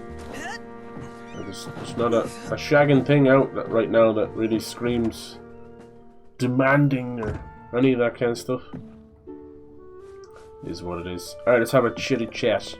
No letter from Master Mayfair to Jen. Dear Jen, I've been away from only a week and already missed the peace and quiet abroad. The White City noisy and my usual Grandmaster's annual meeting is boring as ever. Boring. Oh, we'll probably go to the White City. Doesn't sound very good. Sounds ominous. White Queen, White City. What's this? The White City, okay. Let's go and have a chat. This looks fantastic. I've noticed something. I gotta give props where they're due, just for a little bit. It's taking them long enough though, but the brand new emulator on the PS5 is absolutely fantastic. Now, it is just an emulator. My god, I actually found the studio who's making them, thank god. I knew it wasn't Sony, they're completely worthless. But it's really good. So what they're doing now, if you can believe it, as stupid as it sounds, but they're re-releasing those games that they've already emulated. So any game that's PS2 to PS4 at the time, it's going to take a while, but they're going to get a PS5 version as an emulator. Now, you're not going to have to rebuy it, hopefully, but some things Sony are just done with and they make you rebuy PS Plus games and stuff like that. But for the most part, it's very good. It's a really good emulator. It's a new emulator. It still has most of the trappings like rewind features, save states, load save states, all that kind of stuff. But more importantly, it has better options, better resolution, better frame rate. Case in point is the Jak and Daxter, but it is creating this absolutely dumbass double fecking thing. So you've got the PS4 version of Jak and Daxter. I loaded both of these up to show them. I was like, I can tell the difference, you know, I can't deny that, but it's no different than you loading up an emulator on the PC and switching it from, you know, 1080p to 4K or whatever, and you get that little boost. But yeah, so you have that. Now, I don't know if it has new trophies. It probably does. But yeah, just be careful when you're buying them. So far as I know, there's only a handful of games that have gone through this. So far, a few little games, and Sly Cooper series, I think, just got it, and the Jak and Daxter. But they'll get them all eventually, and I wouldn't be surprised if they will discontinue these old versions. They'll let you keep it if you bought it, because you know, it's a purchase, but I doubt you'll be able to repurchase it. I don't know if it's new trophies. Probably, by the looks of it, says I have none there and I have a few on that one, so yeah, just another excuse for more people. Like, this version already has, like, you can play it on PS5, so it's like stupid. But anyway, so that's just Sony, you know, after 5-10 years fixing things, finally doing it, but unfortunately still coming with stupid caveats of you know, the same goddamn game having two icons, two versions and all that. Once again, Xbox, for whatever reason, being the weaker studio, weaker company, but getting all that stuff right straight out the bat, which is just cross-save, cross-play, plug the disc in, buy the game, away you go, no bullshit. But Sony has to be jumping jack flash, leapfrogging between 4 different steps just to do the simple thing. Anyway, is what is. It's still improvements, and I found the studio, I can't remember what they're called. They're called like Sofico or something like that. They're making the ports, it's not Sony, and they've also said very notably that they are working on a PS3 emulator in the same vein. So hopefully that's not just hearsay and trying to build up hype around their studio for possibly more ports. Let's hope it actually means we get a PS3 emulator, for God's sake. It's been, you know, 20 years. How's it going, Amid? Hello. Have you seen this with the freaking emulator stuff? Most of the average person won't realize what's going on and just buy a game and then not realize it's inferior. it already improved a lot of the frame rate issues that was making me sick playing Jak and Daxter. And then, unfortunately, PS5 Pro remains to be pointless. Now, if you want to get it, if you don't have a PS5, I would definitely say get a PS5 Pro that way, you know. If you're jumping, always make sure it's at least one generation ahead. So if it's PS5 Pro, or PS4 Pro to PS5 Pro, then yeah. Otherwise, it's completely shite. And then the PSSR super sampling stuff they're using is causing massive lighting issues and glimmer and shaking and shimmer and all this stuff. It's like a goddamn disco in there for some games, unfortunately. Happy New Year, mate. How you doing? How was your holidays? Very, very good to hear. All good. Kind of ended up with a few of us getting the flu there at the end, but for the most part over the Christmas we've been fine, which I can only be grateful for. No, it was really good. I helped out as many people as I could with gifts and stuff, and it all went pretty well. Anybody who had an issue, I just bit my tongue hardest than I ever had to. So there you go. And then food was great, company was great. I tried to, you know, what I wanted to do this year was like a little internal thing where I wanted to sort of brute force a couple of tradition stuff, and usually when you brute force it, it's not a good idea, you know. You can't force memories, you know, you just have to make them. But it was mainly just everybody getting older and having kids, not having the time or the patience or the will to want to do any of those things, and that's okay. So I kind of took the reins a little bit, and it ended up being fantastic, and it was really, really glad that we did that, you know. You know, it's funny growing up as a kid, you'd play all these things and have all these traditions with parents, and then as you get older and thus they get older, it becomes, you know, the person, you know, being fun and being goofy and putting things on their head and all that kind of stuff, or dancing around, to being the person asleep in the corner after a good feed. And it's just time. It's nice in a way, and it's sad in another way, you know. It's something I wrestle with all the time. It's one of my hardest things, because I'm not a controlling person, but I do like to know that I have my shit together, you know, that kind of way.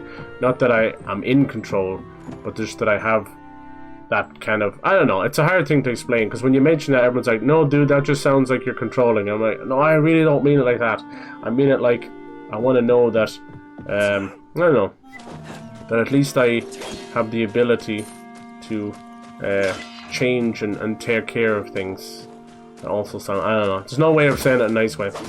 But anyway, time is the ultimate warrior against that, the nemesis against that. It's like, oh, you have plans and ideas and memories and things you want to do. That's funny. I'm Father Time, and I'm gonna stomp on all that stuff, because now people don't have the time, and they don't have, their bodies are letting them go and stuff like that. Alright, so let's get back into the game a little bit. This is a game I wanted to start off the year with. Pretty random, I know, being the second version. This is Oceanhorn 2. Take a look at the yellow symbol on your map. Yes. It's a wonderful Zelda-like from Corn Fox and Friends, a little Finnish studio. It's a wonderful, wonderful little game. As you can see, it's gorgeous. You might have heard of it, might have seen it in passing, or maybe you've never heard it before. That's because it was exclusive to Apple Arcade for a while, so unfortunately went under the radar. But I understand where they're coming from. They're an indie dev. They kind of have to not only just release a game, but also secure their own studio going forward, and possibly the next game, you know. People don't realize it, but these exclusivity deals and that, you know, they're using them as funding, you know. This is funding for the next game and for the next year or two. So those blank checks you get from Epic and Game Pass and PS Plus and Apple Arcade or whoever, it's important. It's a necessary evil. It sucks because, you know, we only see, it's not on my preferred platform, skippity toilet, mwah. But in reality, people out here are trying to live, you know. It's not enough just to take out loans and mortgages and get your game out, you know. It could just die on its legs in seconds and minutes, especially in this horrible climate we're in now, where people sees a woman in a game and they decided to completely swear off the game and use their valuable time on this earth to be a pissy little bitch and go after the devs and try and what's the word, fucking I know, anyway, manipulate people into not buying the game. Gaslighting, there we go. I don't use that word very often, even though everybody says it. I haven't fucking gaslit a light in years. But anyway. Oh, he gave me a tarot card, nice. So yeah, Oceanhorn 1 was another Zelda-like, but it was more tiny little islands running around, top-down almost, or isometrical. And it was nice, it was quaint, it was fun, it was a nice little venture into their own thing. But this Oceanhorn 2 is banging, you know. Definitely my best, closest game to it is Fable mixed with a little bit of Breath of the Wild. Or even maybe like Twilight Princess, I don't know, maybe not, don't go as far as Breath of the Wild. Or Wind Waker. Side quests! It's lovely. We just started off. We got onto the open ocean a little bit. We have a nice menu of stuff. We have a shield, which allows us to obviously parry. And oh, you can lock on? Oh, there you go. Is there a lock on symbol? Not really. Anyway, it doesn't matter. Woo! There's a few puzzles so far. A little mini boss. This must be the side quests. Criminal Heart, Lord Crimson. Nice. So the premise of the story, it's called like Knights of the Lost Realm. We just play as this nameless hero who's kind of passed on to Mayfair by kind of a creepy looking robot monster, kind of like Moses in the basket. So he obviously has a destiny ahead of him, and we just kick things off when we're running around learning the world, White City and Arcadia and all these lovely places. It's a gorgeous game. It was, as I said, exclusive to Apple Arcade, but now it's on Switch, PlayStation, Xbox. You can get it everywhere. It goes on sale on the regular. If you're, you know, sick of waiting 6 years for a big Zelda game to come out or something, this is it for you. Or waiting for the new Fable, like, I'm telling you, this is lovely. It's such a joy to play. So far, we've got a couple of new things. Got a little gun going. There's will be a grapple hook later, shield, sword. I heard some magic, and we just got this whole tarot card game, which seems to play like a miniature Magic the Gathering / triple triad. So there you go, a little mini game as well. Very fun. I love this kind of stuff. I try and start every year with something a little bit special and different, and this is one for me. Hell yes. At one point I was wrestling like Baldur's Gate 3, but I'll be honest, it'll take me the whole year to play that. It's not quite my cup of tea, and you don't want to go into a massive game like that going, you know, right? And we're not long off the back of finishing off Metaphor as well, which was like 127 hours, so always nice to just take a little breather from the ginormous games. Otherwise, you'll visibly age playing those games. You don't want that. Sometime this year I would like to play Persona 5 Royal though. I've had that for a long time. I hear nothing but good things about it. For me, I haven't played Persona 3 either, or the original Persona games. I was a Shin Megami Tensei boy, and I played Persona 4 though. I played Persona 4 Golden on the Vita. Wasn't it the PSP Vita? Yeah, so otherwise, yeah, Holiday's really good, really good. I'm very happy. They go by so fast, you know. I mean, I still got a little bit of time, so I said I'd stream. I'm a little bit under the weather, but it's okay. I think I only lost like one solid day to being sick, where I was like, nope, I'm staying in bed, and that worked out. So it's just congestion and head cold, but it comes with fever and shivers and that, so it's a bit poop.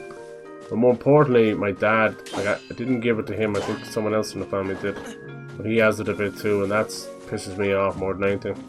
If there was a way to transfer illnesses and pain and everything from people, I would take it onto myself, because you know that stuff sucks and we all hate going through it. And if you just get on with it and get over with it and move on, you know. I would do that in an instant. Even like fucking terminal pains and stuff, I don't care. I find that stuff as a challenge more than anything anyway.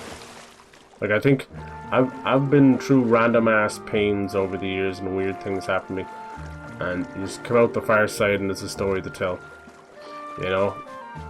But that fucking kidney stone appendix, that was probably the worst pain I've had. Doesn't seem like much, but weirdly enough, I've been stabbed and broken limbs and it wasn't as painful as that. So at this point in my life, I'm like, bring it on, you know. I've escaped death a few times Bring it on. That's the way I look at it. So if I had a way of siphoning pain off people, I would. In a heartbeat. I don't really care. My own personal suffering doesn't really come into as a big thing to me, I'll tell you that much. Nice. We're picking up the tarot cards just off random little enemies. I like that. You know, it's one thing going through little victory screens and picking up items, but anything that just clutters the screen just gets on your tidy-whities after a while. What are you guys excited for? Any big games you played over the holiday? What was everyone's favourite game of 2024? I usually do Fisherman's Club. Can we go in there? I usually do like little lists and all that, but over the last couple of years I've been like, it's all good. The way I look at it is everyone's time is pretty finite, including your guys, you know, and what you want to watch and consume. And, you know, just getting the stream alone is a blessing, so we'll take it like that. We'll take it like that. Trust me, as time goes on,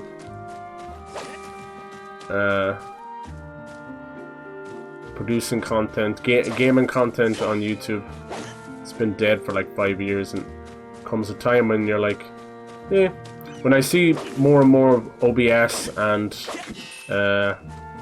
you know, those kind of TikTok and YouTube shorts and everything is kind of auto-made for you now, which is great. And then even just long-form streams and clips and that. It seems to be the way forward. Highly edited stuff, I don't even know if it exists anymore. The closest thing I've seen to that is like when you see like retrospectives and those kind of videos. And even those, it's very much, you know, 4 hours or 1 hour of talking played over of stuff.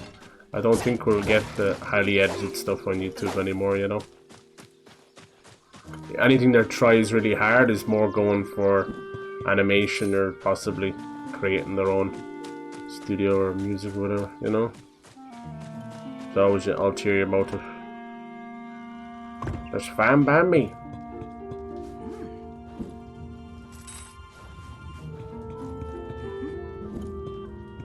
I wouldn't mind, I'll look into it. I wouldn't mind like double streaming or triple streaming. We'll see. We'll see what this new PC is capable of. Looks very Legend of Zelda. Yeah, it is. It is. Went some hikes. Platinumed Evo West a second time. Nice. Platinumed Hot Wheels 2. Hell yes. What's the new one they're giving away? They're giving away some other one. Hot Wheels on Turbo Unleashed or something.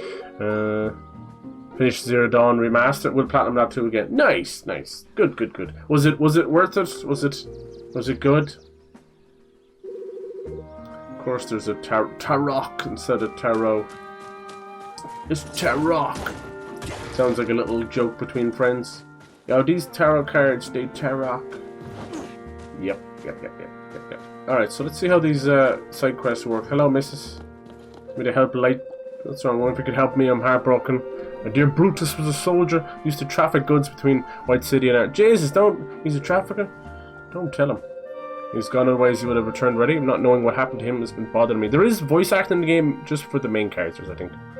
And searching nearby islands with your boat just in case you find his wreck. You can count on me! I'll do that for you. The treacherous skerries near Outcast Island. Okay. Brutus. Sailor Stone and more for lost sailors of Ireland. Okay. Can we just do that whenever we want? Let's see, do we have a map? We have a map like that. Do we have like a world map? Gear quest. Yeah, have a cute little steam tugboat here. And a few little islands. So there's a little Wind Waker in there.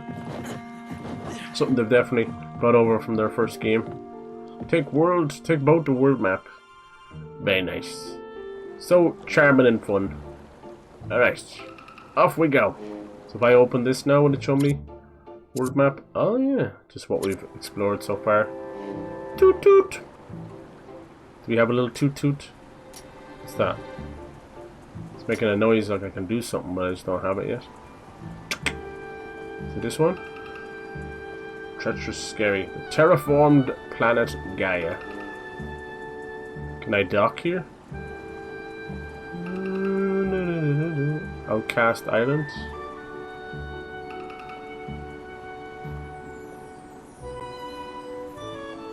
There we go. wonder was there a button there, I don't know. For a tenner, it's just fine. It wouldn't have bought. Yeah, for sure. Evil West, oh hell yeah. So it was like the PS4, PS5 kind of thing. Yep. Yeah, just before you came in there, I was talking about how PlayStation have switched up their emulator, where they're re-releasing. Remember, God, it's a long time ago now. It's probably nearly 10 years, where they used to do PS2 on PS4. That's what they call them. They're all PS2 games, but they were emulated as well. That was very, very standard stuff. Like, I think some of it was even in 480p, no widescreen or anything. Very, very standard affair. It was the very least that they could do without doing anything at all. And that's Sony for you. So after a whole lot of time and Xbox absolutely just slapping their arse in that case, but you know, try telling that to anybody. For the last, like, thanks to Xbox themselves, but the last, God, 10 years at this point, they have been shooting themselves in the foot and just creating so much hate. Most of the PS4 fans and PS5 fans that hate on Xbox are just Xbox people, you know, from the 360 days, just hate what's becoming of it. It's always the way. So it's annoying. It's easily hate bandwagon stuff, and I think they've been doing a lot of good. I think they have a huge, strong lineup this year as well. But with most of it going to Switch or PlayStation, people don't see it as good, and I don't really give a shit. If it means they get more money and keep going and keep putting things on Game Pass, I don't care. I genuinely don't care. You can give a crap if Indiana Jones goes to PlayStation. No, I got to play it for free, dumbass. You enjoy paying $70 for it, moaning and begroaning about it. Good for you, you know. Pull out Daddy's credit card one more time. Daddy's credit card gets more workout than Mommy does. Mommy doesn't know Daddy's credit card. Oh damn, he actually killed me. Whatever was going on there, he just kept hitting the bridge for whatever reason. Sorry, that's Pyro's fault putting that song on everybody's head. I hope you know what you've done, Pyro. Hope you know what you've done. Everybody's singing the bastard thing now. Do you understand the power you possess, sir? So anyway, yeah, back on the emulator stuff. So they're basically re-releasing these games again. You don't have to re-buy them, but they're a whole kind of new game because Sony can't update anything.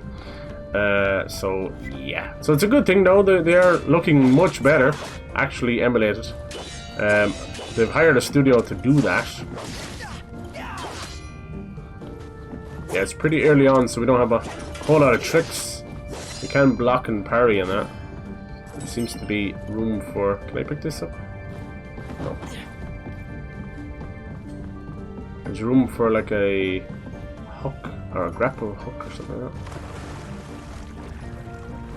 Pick this up. See, this is the issue I have. It said I could pick up certain boxes and stuff, right?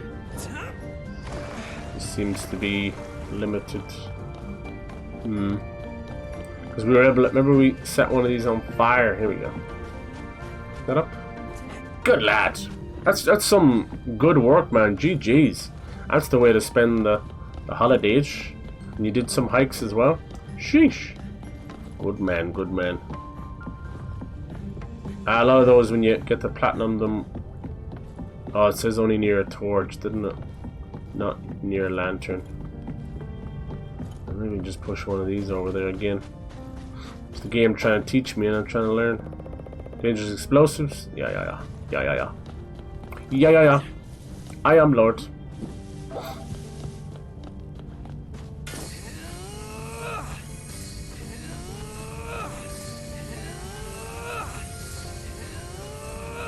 Not really winning with this one. What happens when he runs out of stamina? Who knows? Just beating Tekken 8, nice. Is that why you bought them? Are you just gonna beat the story and leave it at that? I've never heard anyone say they've beaten a fighting game before, but there you go. Maybe the old arcade days when you would finish it all on one quarter. Dee.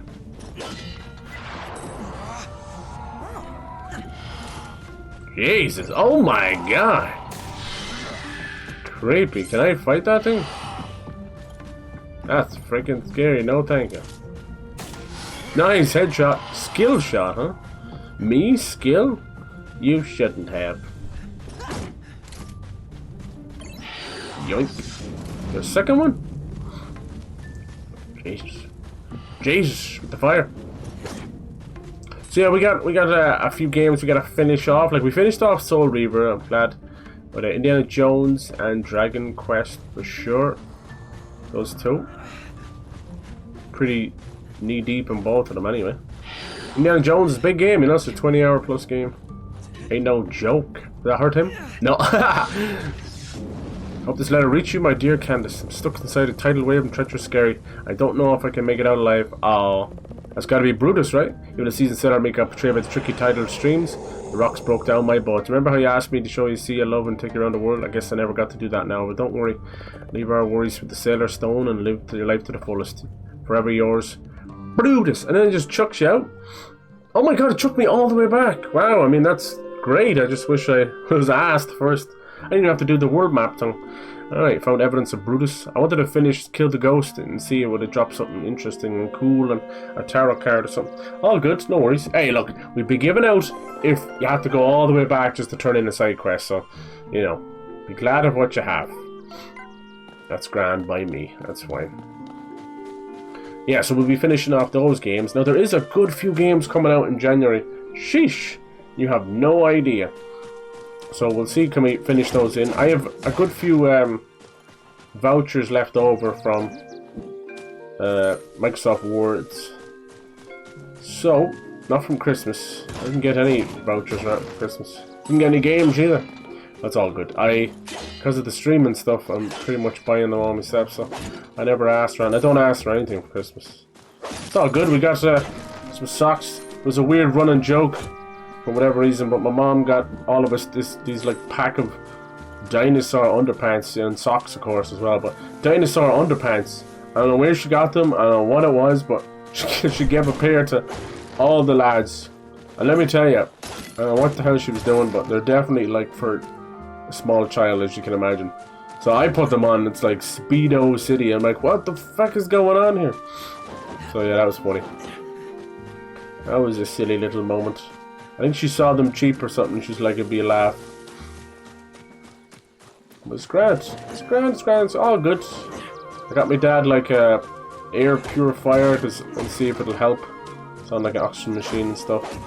Some workout stuff to help out as well. And oh my god, there was so much stuff. Jesus. Boom. Nice clothes and that. Lots of gadgets. He loves the gadgets. He loves all the gadgets. He got like a drone and a new cool CCTV camera and stuff. He likes to mess around with infrareds and all that. He's mad into the gear. So that's a bit of fun. A bit of everything for him. There used to be a time where you just get him tools and drink. Good, as most fathers should. But now that's more of an insult to him, so not really, like, he's not like, how dare you, but he just feels that way. It's like, here's all the things you love that you can't do anymore, so best not to do that. This game is banging. It's so comfy, like we're just having a chat. Can I go in here? Beachside Cave. I think I was already in there, was I? Valley of the Warden. Was I already in there? It sounds familiar. Didn't I come around here as well? Let's do another side quest. Key the Iron Village Gate. What did he want me to do? This guy still wants his ass beat? Bring it! Gaming wise, I didn't do any really over the holidays. It was just nice. How many of these are in gaming? Training dummy, thank you. Thank you! Or you can just collect multiples of the same. I decided to kind of just completely switch off, which was desperately needed and appreciated. Nice. It was like a full week.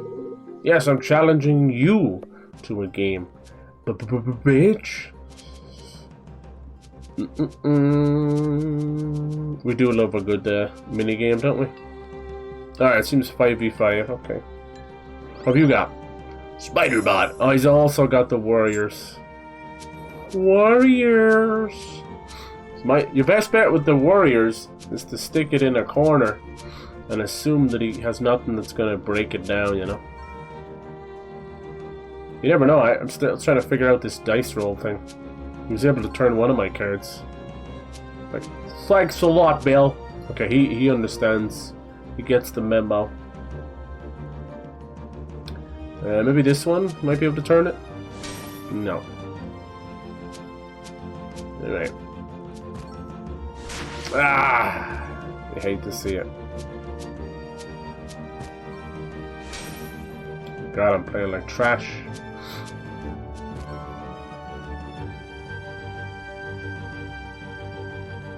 Dee dee dee. Dee dee dee.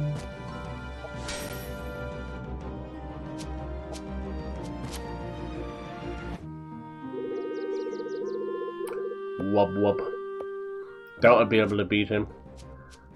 We'll see. I only have a few cards. What's this one? 6. Okay, I can use that one too. Hear me out.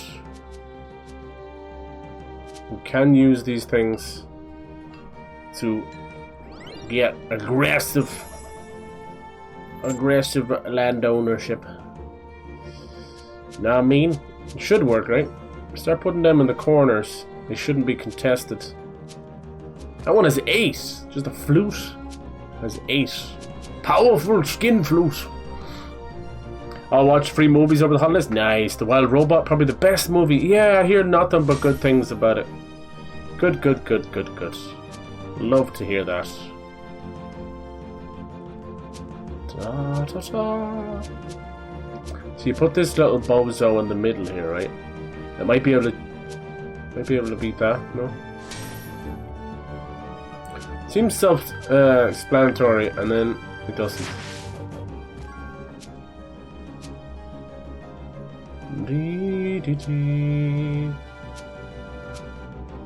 Okay, I could be the last to change the scarab. Yes, that works. See, I was only 5 versus 7, but I beat it that time. So it's oh Jesus. So it's self-explanatory, but then it's not. This gonna be 5-all. 5-4.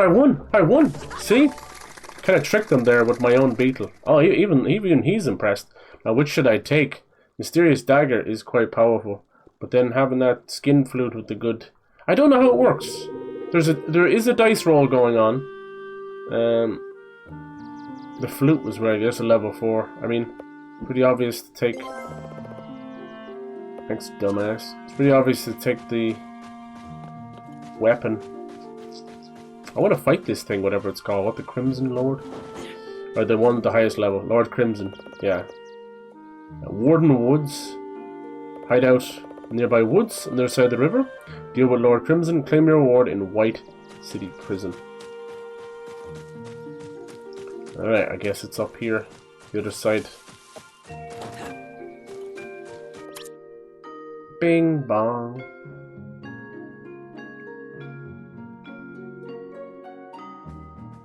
I guess it means through there, does it? How do you accept it from the board? You just do, is it? We'll figure it out. You think your stream VODs save me? No, they do. They unpublished them automatically because of copyright from music. That's all. That's them covering their ass. Warning! Explosives! Set them on fire. What, were you looking for a VOD or something? We did a couple of streams. We had the New Year's stream.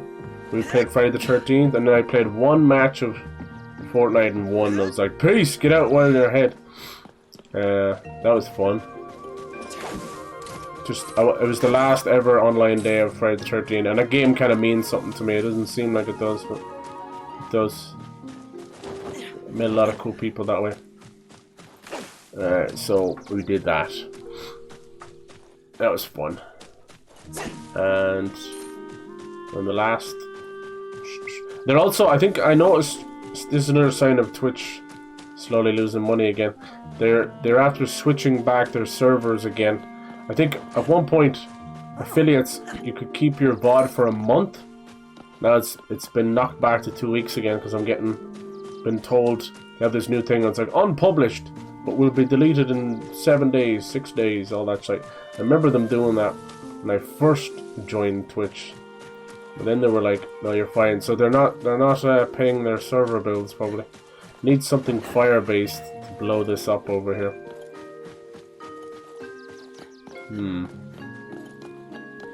Might be something to do with these. Maybe you can blow these up later. So yeah, that's what's going on there, Bernie. Nothing, no big conspiracy on that one. They're just unpublished by default. Right, I think what it's meant as it's a precautionary measure for them. It's also meant as a pseudo punishment for you as well. It's like, hey, you're not really abiding by our copyright stuff. Basically all it is I just need to put the music on another VOD audio channel, but I just can't be arsed with the moments I do use music, you know. It's mainly for offset games. Anybody play any more Marvel Rivals or anything? Although I'd say it's better than Overwatch, I just don't see it has long legs. This is what happened with Overwatch 2. Everyone would say like, oh, it's just because they changed the game and it was different, this and that. I'm like, no, none of that shite. It's still Overwatch at the end of the day. Problem with Overwatch 2 is the time is done. It's just done. All that Battle Royale, free-to-play shite, it's done. I told you, they have 3 months. All of those games have 3 months. If they become viral, I'll give you another 3 months. That's all you get. You last a year, I'll be fucking impressed. And it's as simple as that. We're all just bored of these games, and we move on quick, you know. It's goldfish mentality. Goldfish attention span. And that's just the way it is. And you've also nickel and dimed and battle passed us out. We're just done. We're bored with that stuff. And it's gone to this point now where they're bigging up when a battle pass doesn't disappear. That's how fucking lame it's gotten. It's crap. It's basically like the loot crate system. How that became illegal but also kind of died out. But now they're kind of sort of trying to bring it back too. Screw it. Let's just go into the woods. I won't find that in flaming. Maybe get a flaming bow later or something. Yeah, it's just trends and things, you know. We really need a shot to the heart in the game and stuff when it comes to a new genre, a new cool thing. We've been dick riding all these top 6, top 7 games for 7 years now, right? Fortnites and Warzones and Apex. It's time. Let them all die out and let's come up with something new and different. I'd love to see something like a Micro Machines or something take off, you know? Give me all those crazy, what are they called? Whatever that thing was called. Give me that on like 1,000 people racing in like a Mario Kart or a turbocharger or a Hot Wheels or something. Some crazy stuff like that. Every single genre right now is kind of firing on all cylinders, which is great, but it's also extremely stale. Like Souls-likes, staler than they've ever been. Yeah, free-to-play games, MOBAs, everything. Like, you know, when most of the OG streamers have gone back to World of Warcraft again, you know times are tough. Like, good lord. I would pay actual real money for some innovation right now, and I just don't think it's going to happen. It's been an issue for a while, but we've gotten away with it because we've brought back a lot of old genres, you know. Card games are bigger than ever. CRPGs, computer RPGs, Baldur's Gate and all that, they're bigger than ever. We've got like a Diablo-like, a Overwatch-like, a this-like, you know. It is time, my friends, for something a little bit new. And I'm waiting for it. You can iterate, you can change, you can enhance, you can innovate, you can do whatever you want, but it's still the same turd, polished, slightly different, you know? It's the same bloody thing. We need some innovation. We're not gonna get it by buying the same crap and skins in the same game over and over again, that's for sure. You gotta go inwards, you gotta go indie, baby.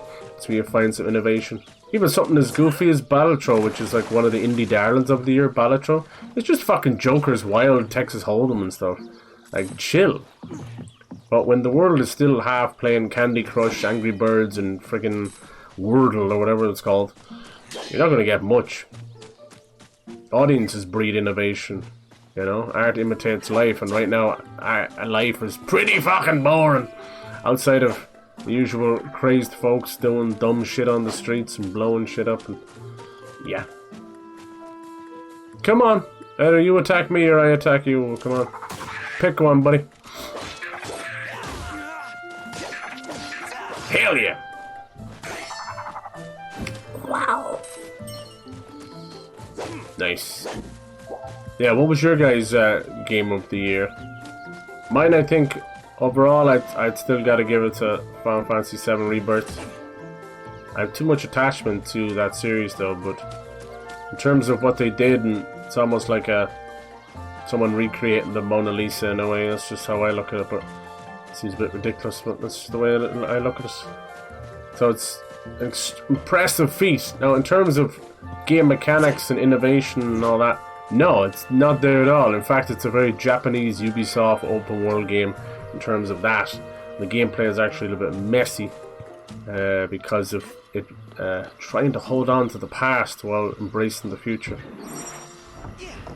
It is what it is. I think these are fast travel things. That's the only thing I can think of. It's like a Hall of Doors.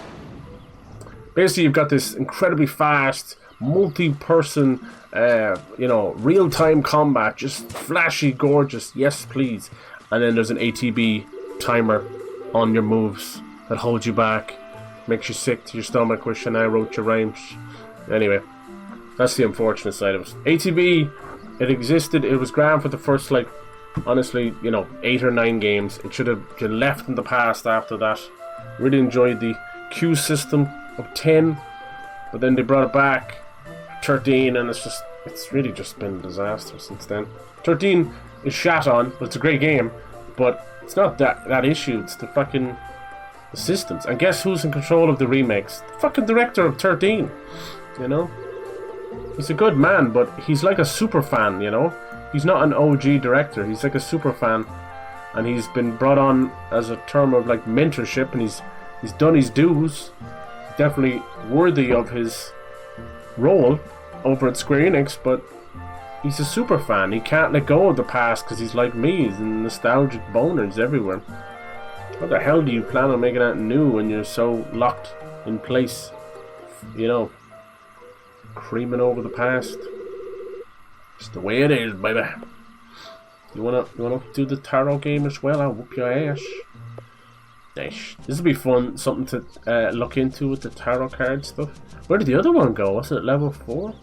No, where'd it go? Oh, there it is. I'm half blind. Half, he says, fully blind. Alright, so having these strong defense cards actually might be the play. I think I played more Gwent as much as I played Witcher 3, I won't even lie. Alright, what have we got? 7, 4, 5, 5. Might honestly get that mysterious dagger because it's just a good all-rounder. Oh no, look at that one, security drone. Nice. So we got it's bad defense though, so we gotta force that one. Let's start off with just claiming some real estate. Shadow of the Earth Tree is definitely very close.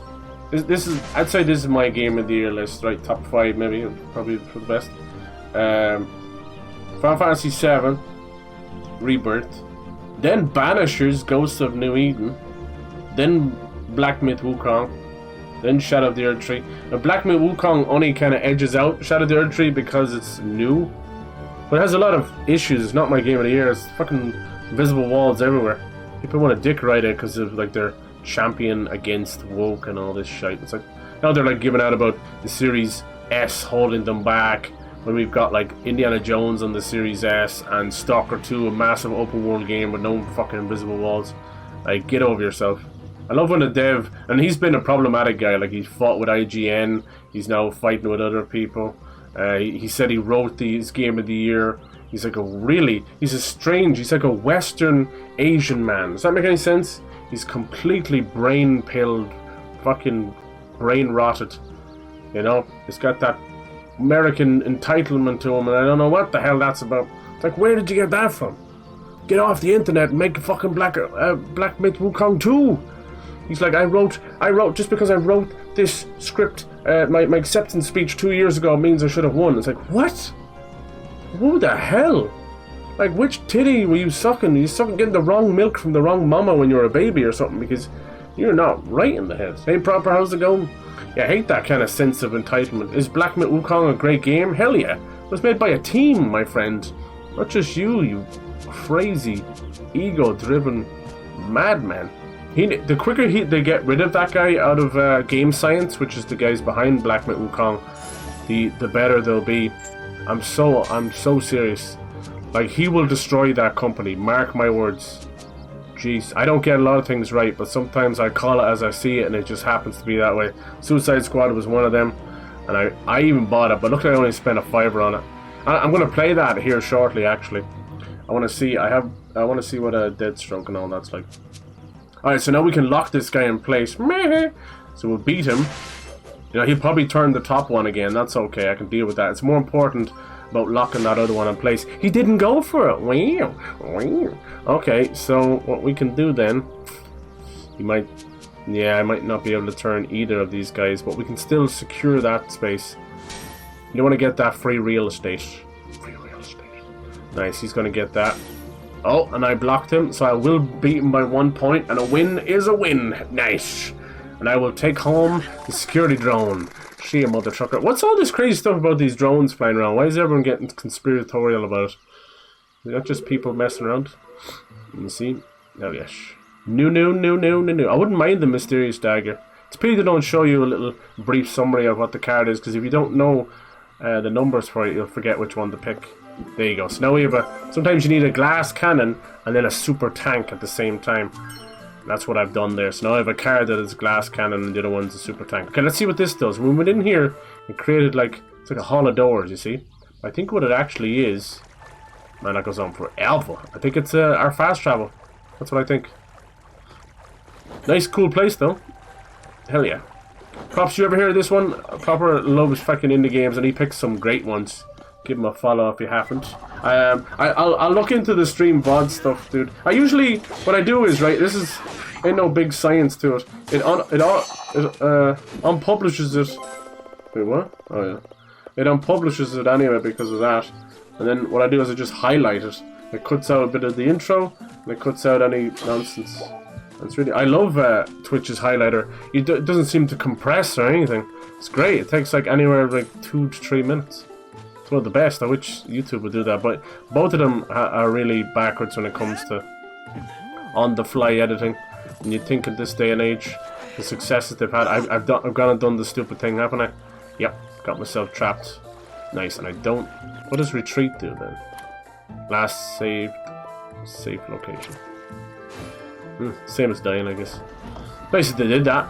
You know, you can't always predict if you're gonna get stuck in the hole like I would. Lovely. Ba-ba-bam. Yeah, a little bit of Oceanhorn 2. The fact that their next little spin-off game from this Kronos dungeon is not called Oceanhorn 3 makes me think they're probably doing their own thing. Jeez, I said that. Flying! This is lovely. This is my cup of tea right here. You know, when you grow up with your links to the past and that we eventually moved into 3D and you got your Ocarina of Time. It was honestly peak gaming, you know? Damn it. That's gonna be... I wonder why we need to have the tarot card right there. Come on. You missed me and I miss you. Hoping we hear from the new Pokemon soon, because I've been missing me Pokemon. There's plenty of good ones out there with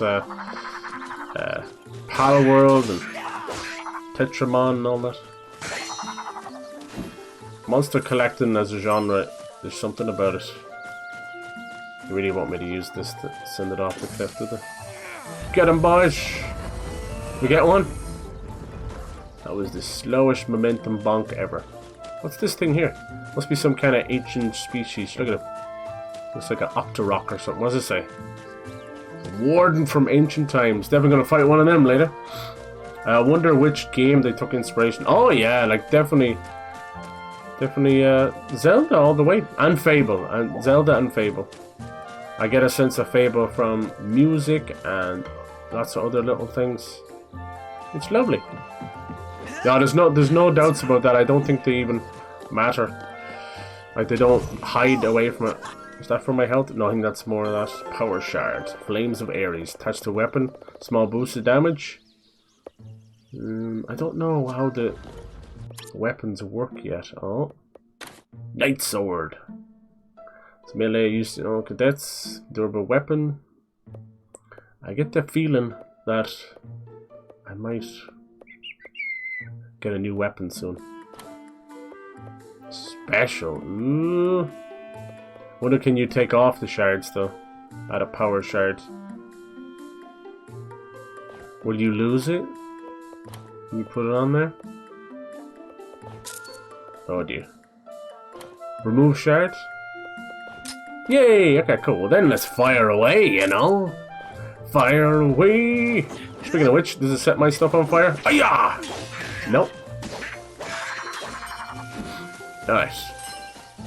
I'd be getting like fucking, you know, mod and attachment and shard anxiety in case I lose something. Boom! So I tend to just hoard everything. Hoard! RPGs and hoarding things. This would be more of an action adventure. Yeah, I hope we get Wind Waker and Twilight Princess, but you know, in the meantime, you got wonderful games like this. Trust me, go out of your comfort zone and try out an indie game. I'm telling you, you'll be pleasantly surprised. Even in a world of jank. Super stank and jank. A lot of I don't know what it is about January, but January's becoming that PC re-release month. There's nothing wrong with that at all. This one we're getting Spider-Man 2, right?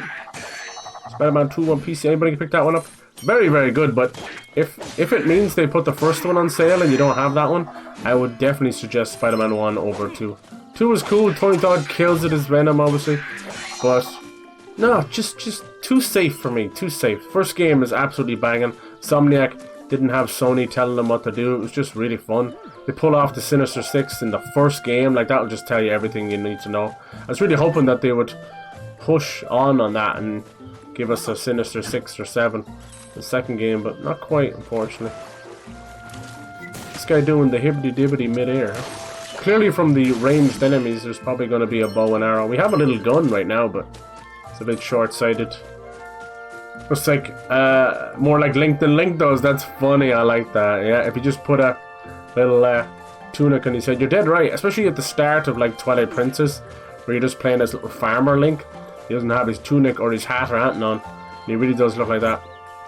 I agree, sir. So anxious that I will waste equipment, I just never use it. Yeah, I know it sounds so stupid. No, trust me, I'll save all the best potions in an RPG and never use them. I'm getting better now as I get older because I'm like very much about let's just get her done, you know. But I would rather like go and not use the item and go and grind up a few levels. Like this is ridiculous. Ridiculous.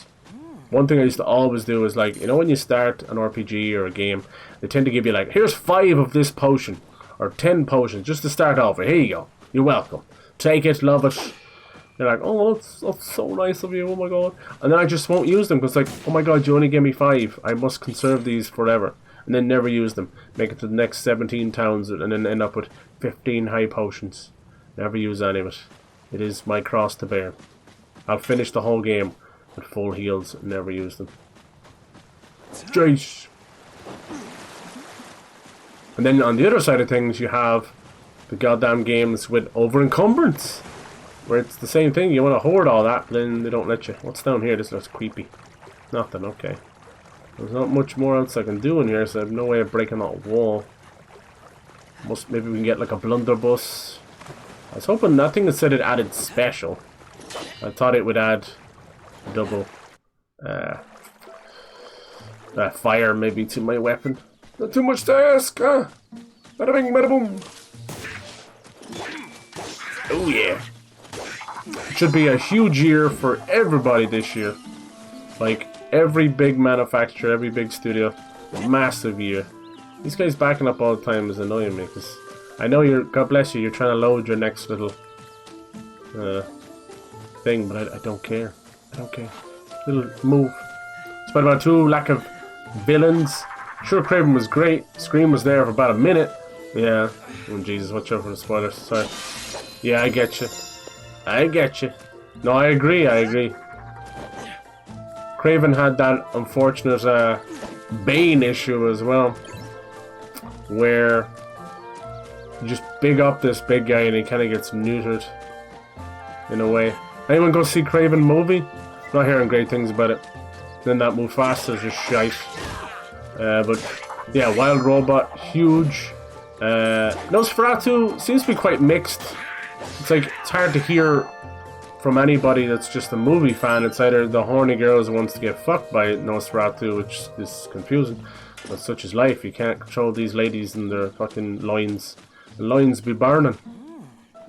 Instead of putting out the fire, they're fanning the flames. Nice, that's sick. You probably can lock on and start doing flips and stuff. Maybe. It's hard to know, like, you can be inspired by games, but when it's Nintendo, be careful. That inspiration comes with a hefty lawsuit. Oh, there you go. So you can, it just lets you strafe around, but you can't do backflips. You're probably not allowed to. The Pal World guys, I think they've gone away from the lawsuit from Nintendo by just having the Palmon spawn in front of you instead of throwing a ball. But I don't know how you capture them now. I must go in and check. I had my fun with that. I never used guns in it though, which is weird. I know that was the whole differential. I just didn't care. Sneak hit. Didn't care. It felt weird. But if the Palmon had guns, then I did. Side quest, I can't tell you this point when mastermind behind the plot was some nameless thug. Right. At least with Fable and that, I thought that was a big lump of chicken. Fable would take the piss out of it, which I loved. Like, oh no, I'm nameless thug. Hoping good things for Fable this year. We'll see. Xbox have some serious amount of games this year. Wow. Straight off the bat, we're going to get Avowed, which will honestly be, it'll scratch that Skyrim itch. And Hogwarts as well. And it can be played in third person, which I probably will do. We'll see. If it controls like a Fallout in third person, we might have to veer away from that. You feel like you're sliding on the ground. And yeah, Indiana Jones, Disney have basically got on the bell and be like, yes, it's a wonderful game, wonderful success. It's the best thing to happen to Indiana Jones since The Last Crusade, so we want 2 more of those games, thank you please. So that's great. Wolfenstein 3 is already 3/4 the way finished, so that's wonderful. That means a long future for machine games, thank God. With everything being so uncertain over there at Bethesda. Not so much Xbox, but Bethesda. Bethesda can't seem to run anything properly. God bless them. God bless them. It's a brand new studio, what can I say? Wait, is this a different one to this? I think so. Only took 20-30 years to fucking stuff.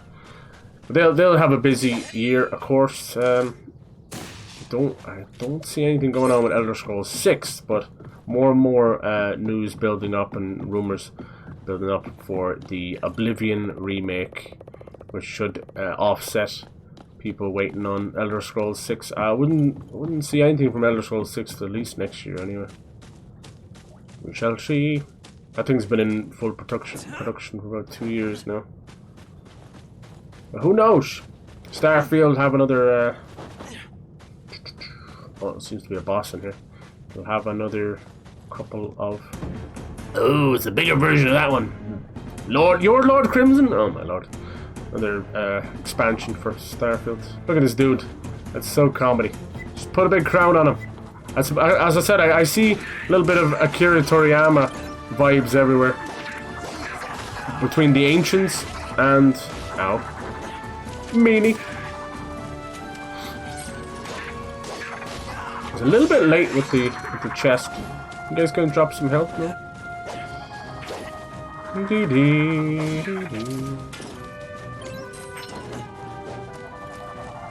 Yeah, a lot of the architecture is Akira Toriyama, and a little just putting a shield on it.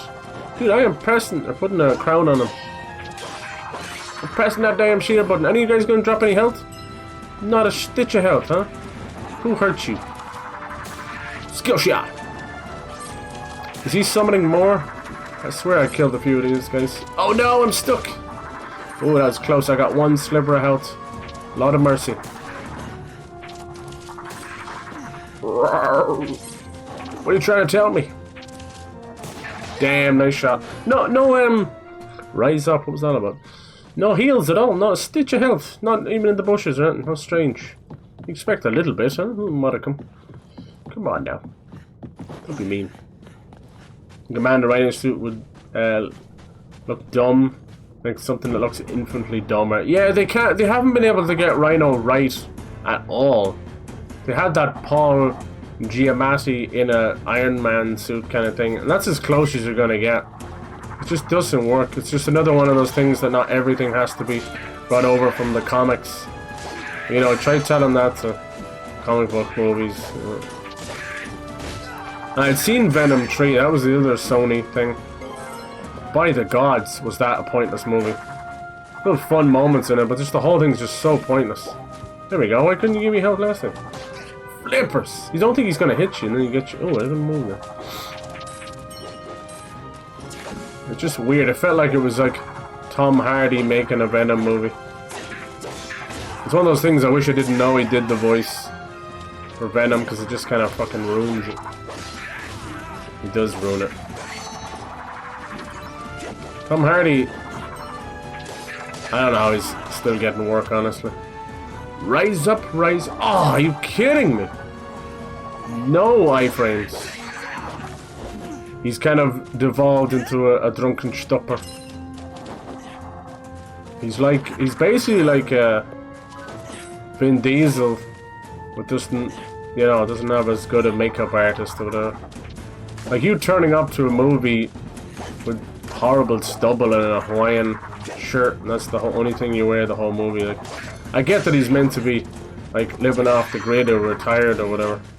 It just looks ridiculous. I genuinely think that's just how Tom Holland showed up, and they were like, alright, go with it, I guess.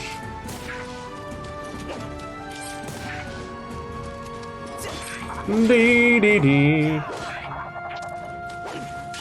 You don't even know what you're attacking, do you?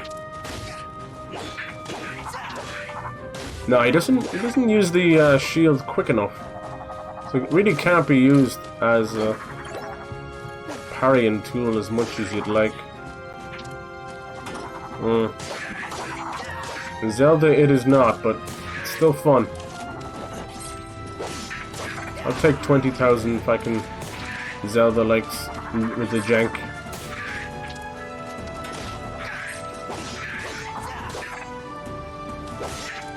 Because I can't be sat here waiting for Nintendo. It's taking too long, man. We haven't had a mainline Mario game in 8 years. 8 fucking years, man. That's a whole people's generation. Da-da-da. Yeah, Craven. Yeah, Jesus. Criminal Hunt. Nice. That was a bit of fun. If it was a little jank. I feel bad because that guy just can't catch a break. What's his name? Isn't he going to be the next Bond, possibly? Kick-ass guy, Aaron, whatever. I was hoping Craven would be good because I think there's potential there, but as usual, Sony's going into it just like they did with fucking Morbius, with trying to be Marvel. Again, stop doing that. Craven should have been done like a sort of Bourne movie or something, you know? That's what it should have been. Or like Apocalypto or something, you know? Put him like fully in Africa or some crap like that, you know? And then Morbius should have been done like a horror movie. Maybe not like medieval or something like Nosferatu or anything, but you know what I'm saying? Like, get with it. It should have been more Castlevania, whatever the shite that was. And how Jared Leto is still getting work, I don't know. I can't get away from the guy. So annoying. He's annoying as a musician and he's annoying as an actor. I honestly hate that guy more than Matt Damon. That says a lot. I hate Matt Damon. Matt Damon. He adds nothing to every movie. Best role he ever did was getting the shit kicked out of him in Fight Club. I'll always bring that up. Because that image of his face, where he's basically eating his own teeth, is smashed in. Like, ah, yeah. Wish it was me punching him teeth. I wish it was me.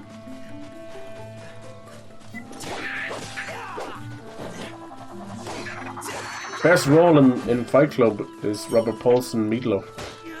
My God, what a legend! I'm deadly serious. Alright, so that's that one done. I think when you finish the side quest, that is all she wrote. That's great. Sometimes going back and having a chat, I don't even remember who I got the side quest from. Like, bitch, I ain't give a fuck, man. Just give me reward. Oh, Christ, you follow me in here too? Give me my reward. Like the best indie games, they have like less to no following on Twitch, barely a category. Saddens the soul, that's for sure. The same 6 or 10 fucking games on top of Twitch as usual. Don't stand a chance. Just like in society. We make these 5-10 people all powerful, all rich, and wonder why the rest of us suffer. I don't know. Life imitating art again. Art imitating life. Ain't it fun? Yeah. Don't go crying to your mama. Dude, my within the span of a day, oh my god, my Twitter is completely broken. I don't know if it's Elon himself changing the algorithm around, but I don't even look at bad stuff, but I cannot. Every single account is talking about either Gobshite Luigi or fucking, that's right, flying object, come down to my level, you most certainly won't die. Or like, you know, the horrible events going on. Is that for me? Wield. Hell yeah, throwing spear. Can it be used just as normal? Kinda can. Ba-bam! How'd I miss? Challenge completed. Throw away spear because I missed. Most of Twitter is just no engagement farming. Level 4, you're an Esquire now. You can carry 10 plus ammo and you get your health refill. Nice. Esquire, huh? Makes me think of Bill and Ted. Theodore Esquire. You play Kingdom Come 1 before 2 to refresh yourself? No, I don't think so. But maybe I'll play some of the DLC because I never got around to that. There's one where you get to play, I think, as Teresa before you meet her. Maybe I'll see, dude. I don't really need to, honestly. That's the reason why I play. It wasn't that. Maybe that was the one I started last year, was it? That's one of the reasons I started playing that too, dude. I heard rumblings of the sequel. Like, bitch, I'm excited for the sequel. I didn't play the first one yet. So no, yeah, I wouldn't need to. There's certain things like that. Like I feel you. Like when Elden Ring was coming out, I played through all From Software. But when the DLC comes out, I didn't play through all the old games. So again, although I try and play them once a year, but my goodness, it can be a bit of a undertaking at times, especially when more and more of them. I have enough people like I know and are watching playing Elden Ring anyway for their first time, so that's fine. I can live vicariously through them. Anyway, that game is, you know, it's coming up on 3 years old, so it's cool. It's fine. I'm very much that kind of guy. I don't begrudge people if you're playing, you know, a 2 or 3 year old game now. You know, I'm not gonna begrudge you that. It's just I'll play it then, and if I do play it again, it'll be anniversary or sequels or whatever. I tend to get all the juice squeezed out of it and let it build up again. It sounds kind of gross, but that's the way I look at it. Not meant as a bad thing. You just, honestly, you know, I nothing against people who are spending thousands of hours, especially if you're creating content around it, go for it. But it's like eating the same food all the time. Shit gets old after a while. If I let it build up and spend some time away from it, absent makes the heart grow fonder. You can talk about the all the cool memories you had and things you want to go back and do next time, you know. What I find a lot of times is it's that hyperfixation that people have, or they just generally only play like 3 or 4 games throughout the year anyway. So of course that's going to be their obsession. They know nothing else. Same with movies, same with music. And it's cool to be like really good at these things, but I've noticed as soon as another conversation pops up, they just have nothing to add, and they'll try and bring the conversation around to those 3 or 4 games, movies, or music that they know. It's like, how fun you are! You know, you're fucking life at the party there. Some people are like that. If you couldn't tell, there's more and more people in their late 20s that are now behaving like children, so it is what it is. Get with the program, and you kind of, it's like when you meet a child for the first time, you kind of reassess your brain and your conversation and your thinking for a while. You're like, this is how I talk to this person, you know, like that, or someone with special needs. I'm sorry, but that's just the way it is. you change your brain thinking, your speech pattern and stuff. Like, yes, you really do love this game, don't you? There, a head patch. It's just unfortunately the way it is. But they seem to respond to that well anyway, so it is what it is. I've seen more 27, 28-year-olds that are like being little edgelords and, you know, like hyper attention and weird. You know when you're like a kid, right? And you would do something funny to get a reaction out of people, a bit of attention, and then you'd keep doing it until someone told you to stop. You got a little bit obnoxious and annoying. I see people 27, 28, 29-year-olds doing that. It's like, fuck me, man. I learned that lesson when I was like fucking 10 to stop doing that shit, you know? It's like I'm done. Well, anyway, it is what it is. Obviously, this is more generalizations, not everybody's like this, but just seeing more and more of it. I blame social media for it. Everybody's main character. You're not getting enough attention at home. That's all it is. Very simple. You know, we were kids. You were told with a strongly fucking voiced parent to stop doing that, or a backhand. And both of those things don't happen now. The parents, if we talk about iPad babies, fuck the iPad babies. It's the iPad parents. They don't give a shit, man. They completely switch off. Nose knee deep in a tablet instead of a book. And their phones. They don't care. Parenting's done by online. They don't give a shit. Told you. Like, as much as I hate a lot of these streamers, let me kick the shit out of their parents any day of the week. I don't really care. They don't affect me. But the parents, I'd whoop that ass up and down the street. And then magically you'd see this wonderful thing happen where the child then starts to behave better. What is the chances of that? Jen joined your party. Okay, let's go, little Jen. You're named after a generator. Find a way to open the door to the tower. I don't know why Master Mayfair closed it in the first place. He's waiting for us. He better be a good guy. Okay. This is what happens to me, man. I spend so many time like just getting. Oh, look at that. Getting all the cool stuff in the tutorial that if you just kind of piss through the first 2 or 3 hours of a game, it unlocks so many goodies. Like I probably need like a grapple hook up there. Oh, maybe I can shoot it. No, it says lever. Hit. Oh, I can tell him to do stuff. Cool. You get up there, Jen. So I can use the D-pad. Alright. Jen, can you do something there? Can you lift me up? What are you any good for? Whoa. Ah, you'll notice all types of people online. Trust me. You're best just to be like, shrug your shoulders and move on. Don't engage with these type of people. It's not worth it. It's not worth it. Don't really asking for it anyway. They love it. I'm out. Have a good one. Yeah, cheers and mate. Happy New Year, dude. Thank you for coming in. Laters. Nice. Just got some regular old crack. Oh my god. Eddie Murphy. I love how you had to put it in quotes. Because good old Twitch. Oh, Twitch. What are we going to do with you? Little snowflake and hiding a bunch of racists. And then on the other side of it, having all these streamers with just outwardly nasty stuff. Like, Hassan should not be on any platform right now. He's been... Right, come on, like, let's be honest. We don't need the politics, for one. He doesn't know what he's talking about. Two, he's clearly completely brain broken and rotted out of his head. He's, like, anti any kind of a country at all. If you're anti any country, you've got some serious issues. Right? Like, look at me as an Irishman. We're, like, bred and told to hate the English. Besides a couple of annoying asbos and weirdos, I don't really give a shite either way. Why the hell would we just keep furthering the same issues? I don't really care. I know a lot of UK people are in nothing wrong. We're all just trying to live. I'm trying to live. Okay, what else can we do? Follow? What else can you do, little buddy? Can you, like, throw me up there? I get the feeling that you're able to do something like that. Can you shoot it?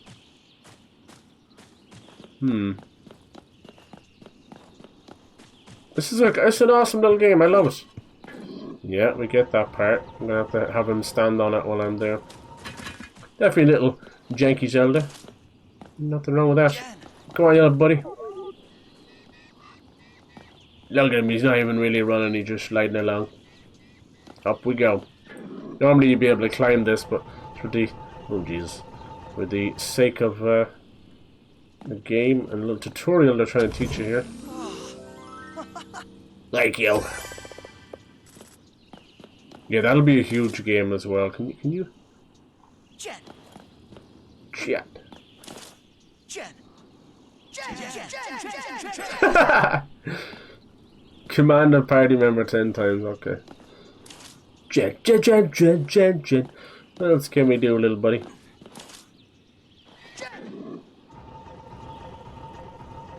Yeah, that'll be another big game in February as well. I don't know what the hell's going on in February. They are determined though, the Kingdom Come Deliverance guys.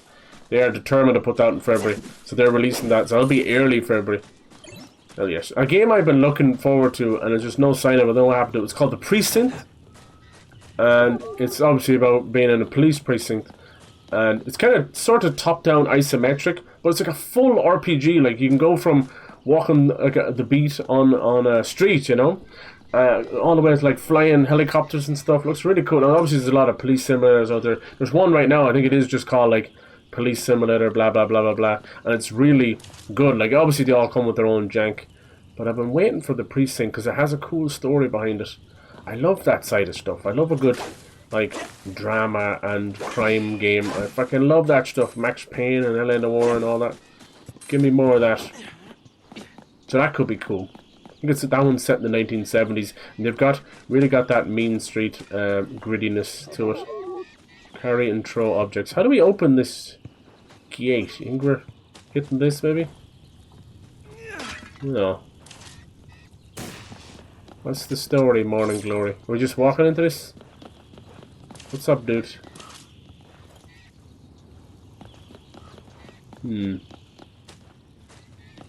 What's this say?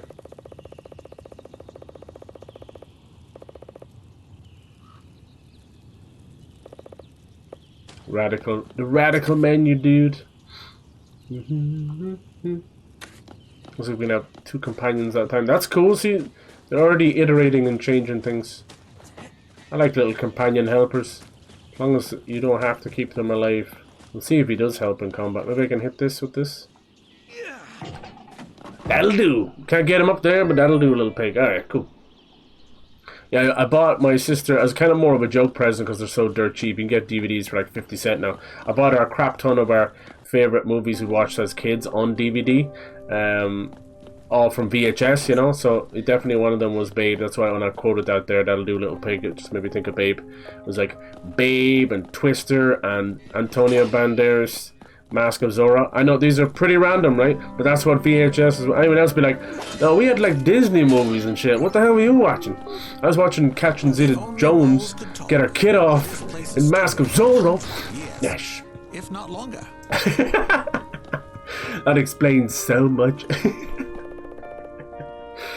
Leave me alone. But yeah, little thing. Obviously, like Matilda and Madeline and Babe and what else? Borrowers with John Goodman and Mousetrap with Lee Evans. Lee Evans was in the most. He was like a British comedian. But he's in the most random movies you'll ever see. He was in like a random Irish movie with Claire Forloni, gorgeous Jackie Chan, Lee Evans, set in Ireland. Really rough budget. At the same time, he put out the Tuxedo. Remember Tuxedo? It's kind of like fake James Bond with Jennifer Love Hewitt in it in her glory days. Who am I kidding? All of it's her glory days. That girl has aged like the most finest of wines. Sheesh. Nice. But yeah, she was good in that one too. But that one had like an American and good editor, American budget to it. So even though it was similar style as the Medallion, it didn't look like that. The Medallion looks like a straight to DVD, straight to video, little Irish production, you know, pulling up in a random hotel. And then it has this crazy wire work in it. It's really mad. And then I think Julian Sands, I think, is in it. Is that his name? Who had such an unusual passing. He basically, I think he was ill or something. He went off for a hike and they couldn't find him. He went missing. But I think he did that kind of animalistic nature thing where we kind of go off in our quiet ways to die, like a cat or a dog would, or an animal, which is very sad. So rest in peace. I don't know if they even ever found his body, did they? A lot of untimely passings in the last year or so. Like, celebrities come and go and they die, and you might have a faint connection feeling to them, but we really don't. Some of them do kind of change us in a way and feel like little friends, even if it's just characters for a moment, you know. We don't know the real person, but it was sad seeing Tony Todd pass, especially when I felt like his career was only going from strength to strength. Which right now he's doing such a wonderful job in Indiana Jones. Okay, let's continue. Let's continue. Are you going to help me? Let's see, does he fight? Oh, hell yeah, look, he's got like a big Schweihander. How do you put out the fire? Lord Jesus, I'm burning. That was random. I feel like we're going to have to use that fire one to burn something down. Come over here, Billy. Let's see, I think he just despawns and respawns. There you go. Don't kill him, man. Move towards here. Oh no, he's going to end up killing him. What am I going to do? Come here, hit this barrel here like a good lad. Jen, you're going to end up killing him. Can you set this on fire? How do you make him set it on fire? Leave it down, I guess. Can I set it on fire off of Jen? Asking for a friend? No! You killed him! Set the barrel on fire, you Sasquatch. How do I set the barrel on fire off them? Why is that one still on fire over there? It is what it is. Look at that, I never burnt.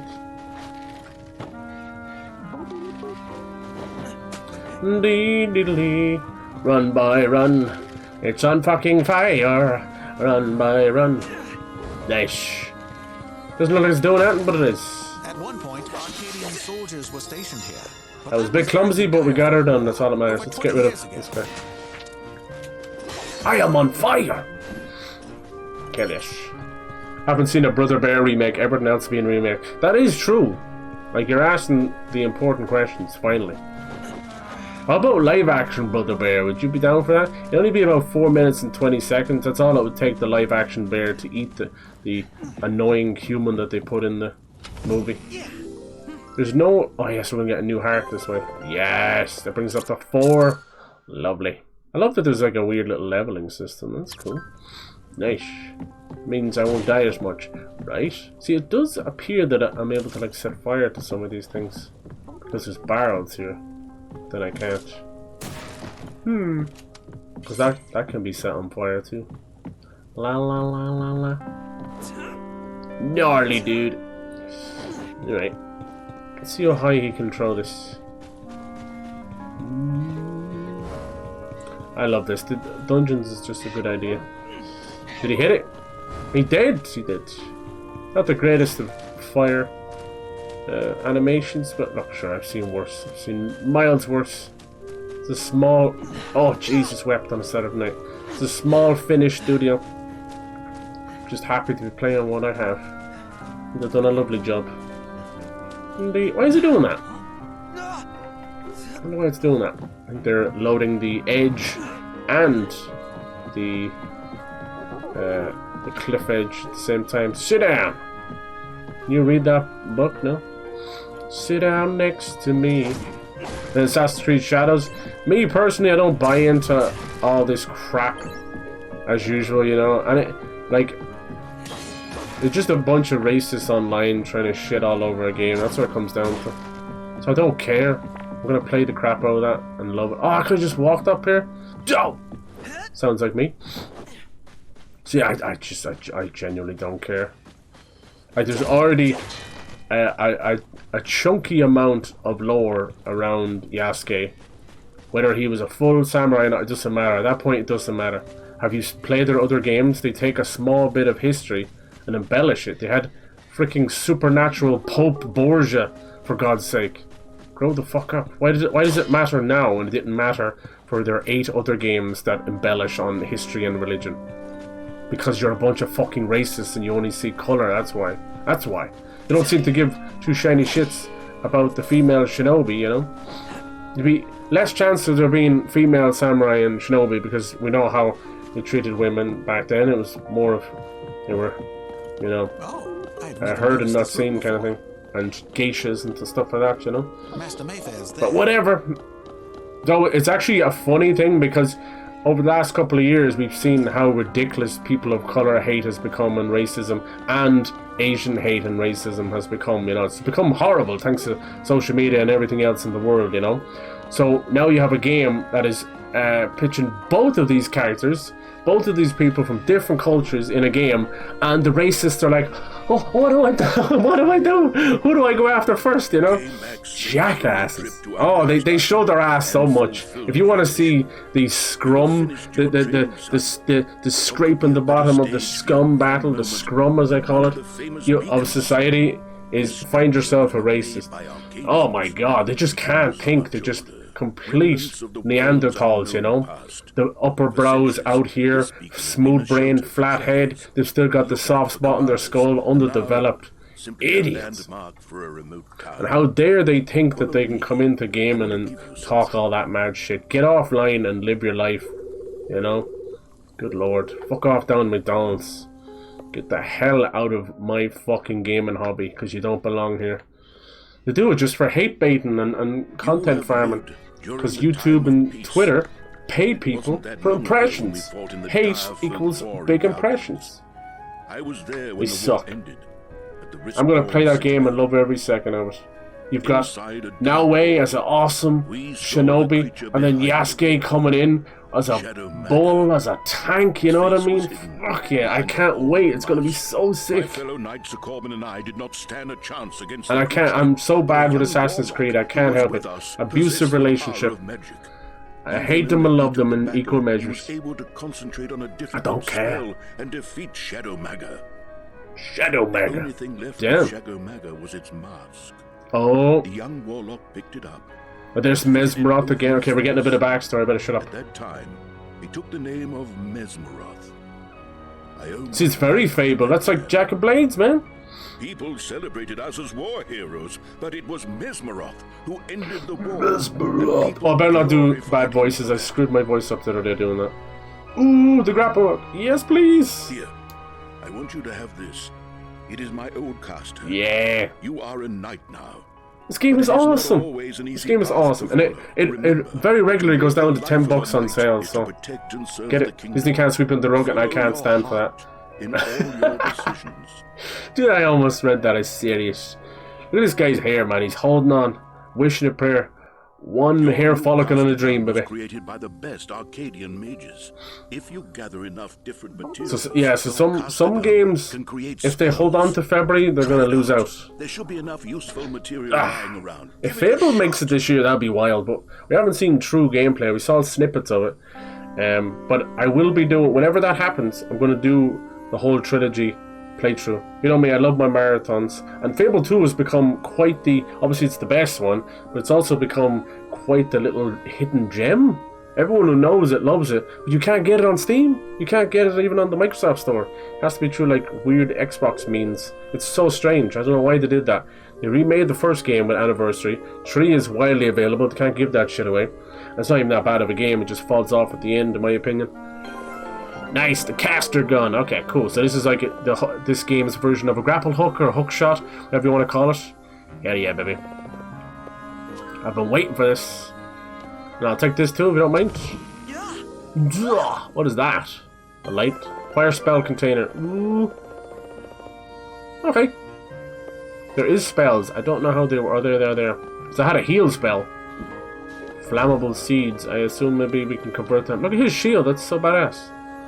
Joke said, I feel like this is some really underrated movie that people forget about. Yeah! Pocahontas and Mulan. Yeah, good shouts. Good shout. How about Treasure Planet?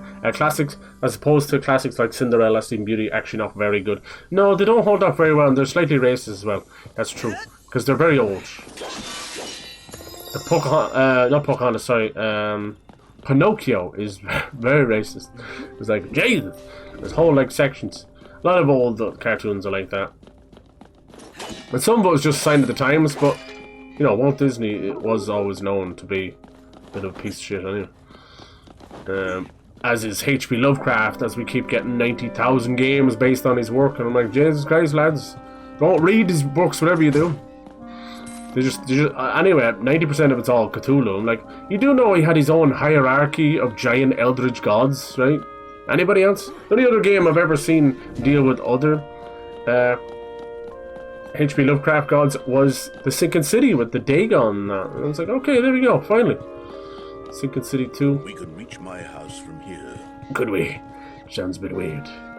So let's see, how does the caster work? Do I switch it on the fly? Not to pick it over here. I don't use the gun that much. Probably gonna teach me, is he? I see it there. Yeah. Each weapon is unique. Gun is built to turn elements found in the environment into spells. Oh no, it's a spellcaster. Oh, I'm wrong. I could have sworn it was like a caster, like a hook blade. Oh well. Sounds like it, right? Cast a line. Yeah, it's something else. Alright, they're going to teach us how to probably shoot fire out of the caster. That's cool. At least he's not just doing a fire spell. I hate that kind of stuff. It's like, I'm sorry, he just knows. To get that gate open. You can do it with your just knows magic now. Yeah, like Treasure Planet and Titan AE. Right at the end of that time, it was really sad because Disney went through multiple renaissances, and during that time, maybe Titan AE wasn't Disney. Sorry, I'm trying to remember. What just happened there? I broke the pot. Oh no, I think he stood on it for a second. Ah, I hate when it loads it over and over and over and over again. Do it once, that's enough. Alright, stay there. Dude, you all saw me press on that and tell him to stay there, didn't you? Oh wait, I think they're getting confused. One of them's doing it and the other guy's doing it. Whatever. Goofy goober. Yeah, so I'm trying to think what was the birth of that renaissance. It might have been, it was definitely around, oh, would I equip it? No. It was definitely around that Pocahontas time as well, because that's what it looked like. If you look at the animation of classic old Disney, which, you know, it in itself was the 40s and 50s, and that makes sense that things would change. But during the, like, 90s, might have been, yeah, I'm trying to think, was it Lion King? I don't know what the first one was. But it went all the way up to, like, Emperor's New Groove, just basically before Pixar took off with Disney. Obviously, Toy Story was like 97, 98, or 96 maybe. But it was even before that. So how do I do the caster stuff then? Maybe R1? No, that does that. I think it just shoots that instead of normal bullets. Okay. Cool. This is a very intuitive game. I've never had to scratch my head around it. It's really good. Good for them. I love a good intuitive game instead of yellow bird poo everywhere. This hurt me? I don't care. It looks like it has a cooldown on the casting.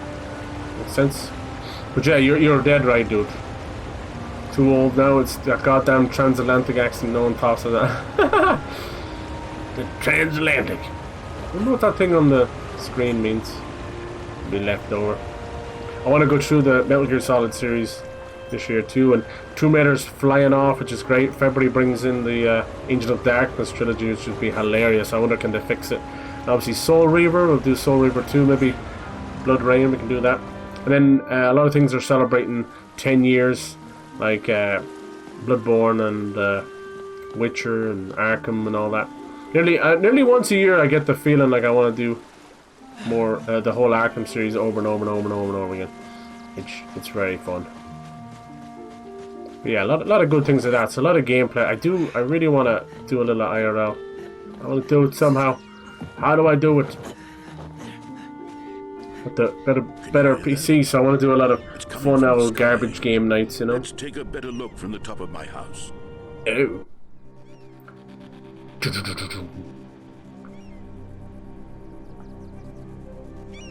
There is rumblings, as always, of Half-Life 3. Oh, crap. We'll get our villain, maybe. If it happens, it happens. See, look at this. This should have been in the first hour. We're like, third hour. That's me for you. Having my fun with it.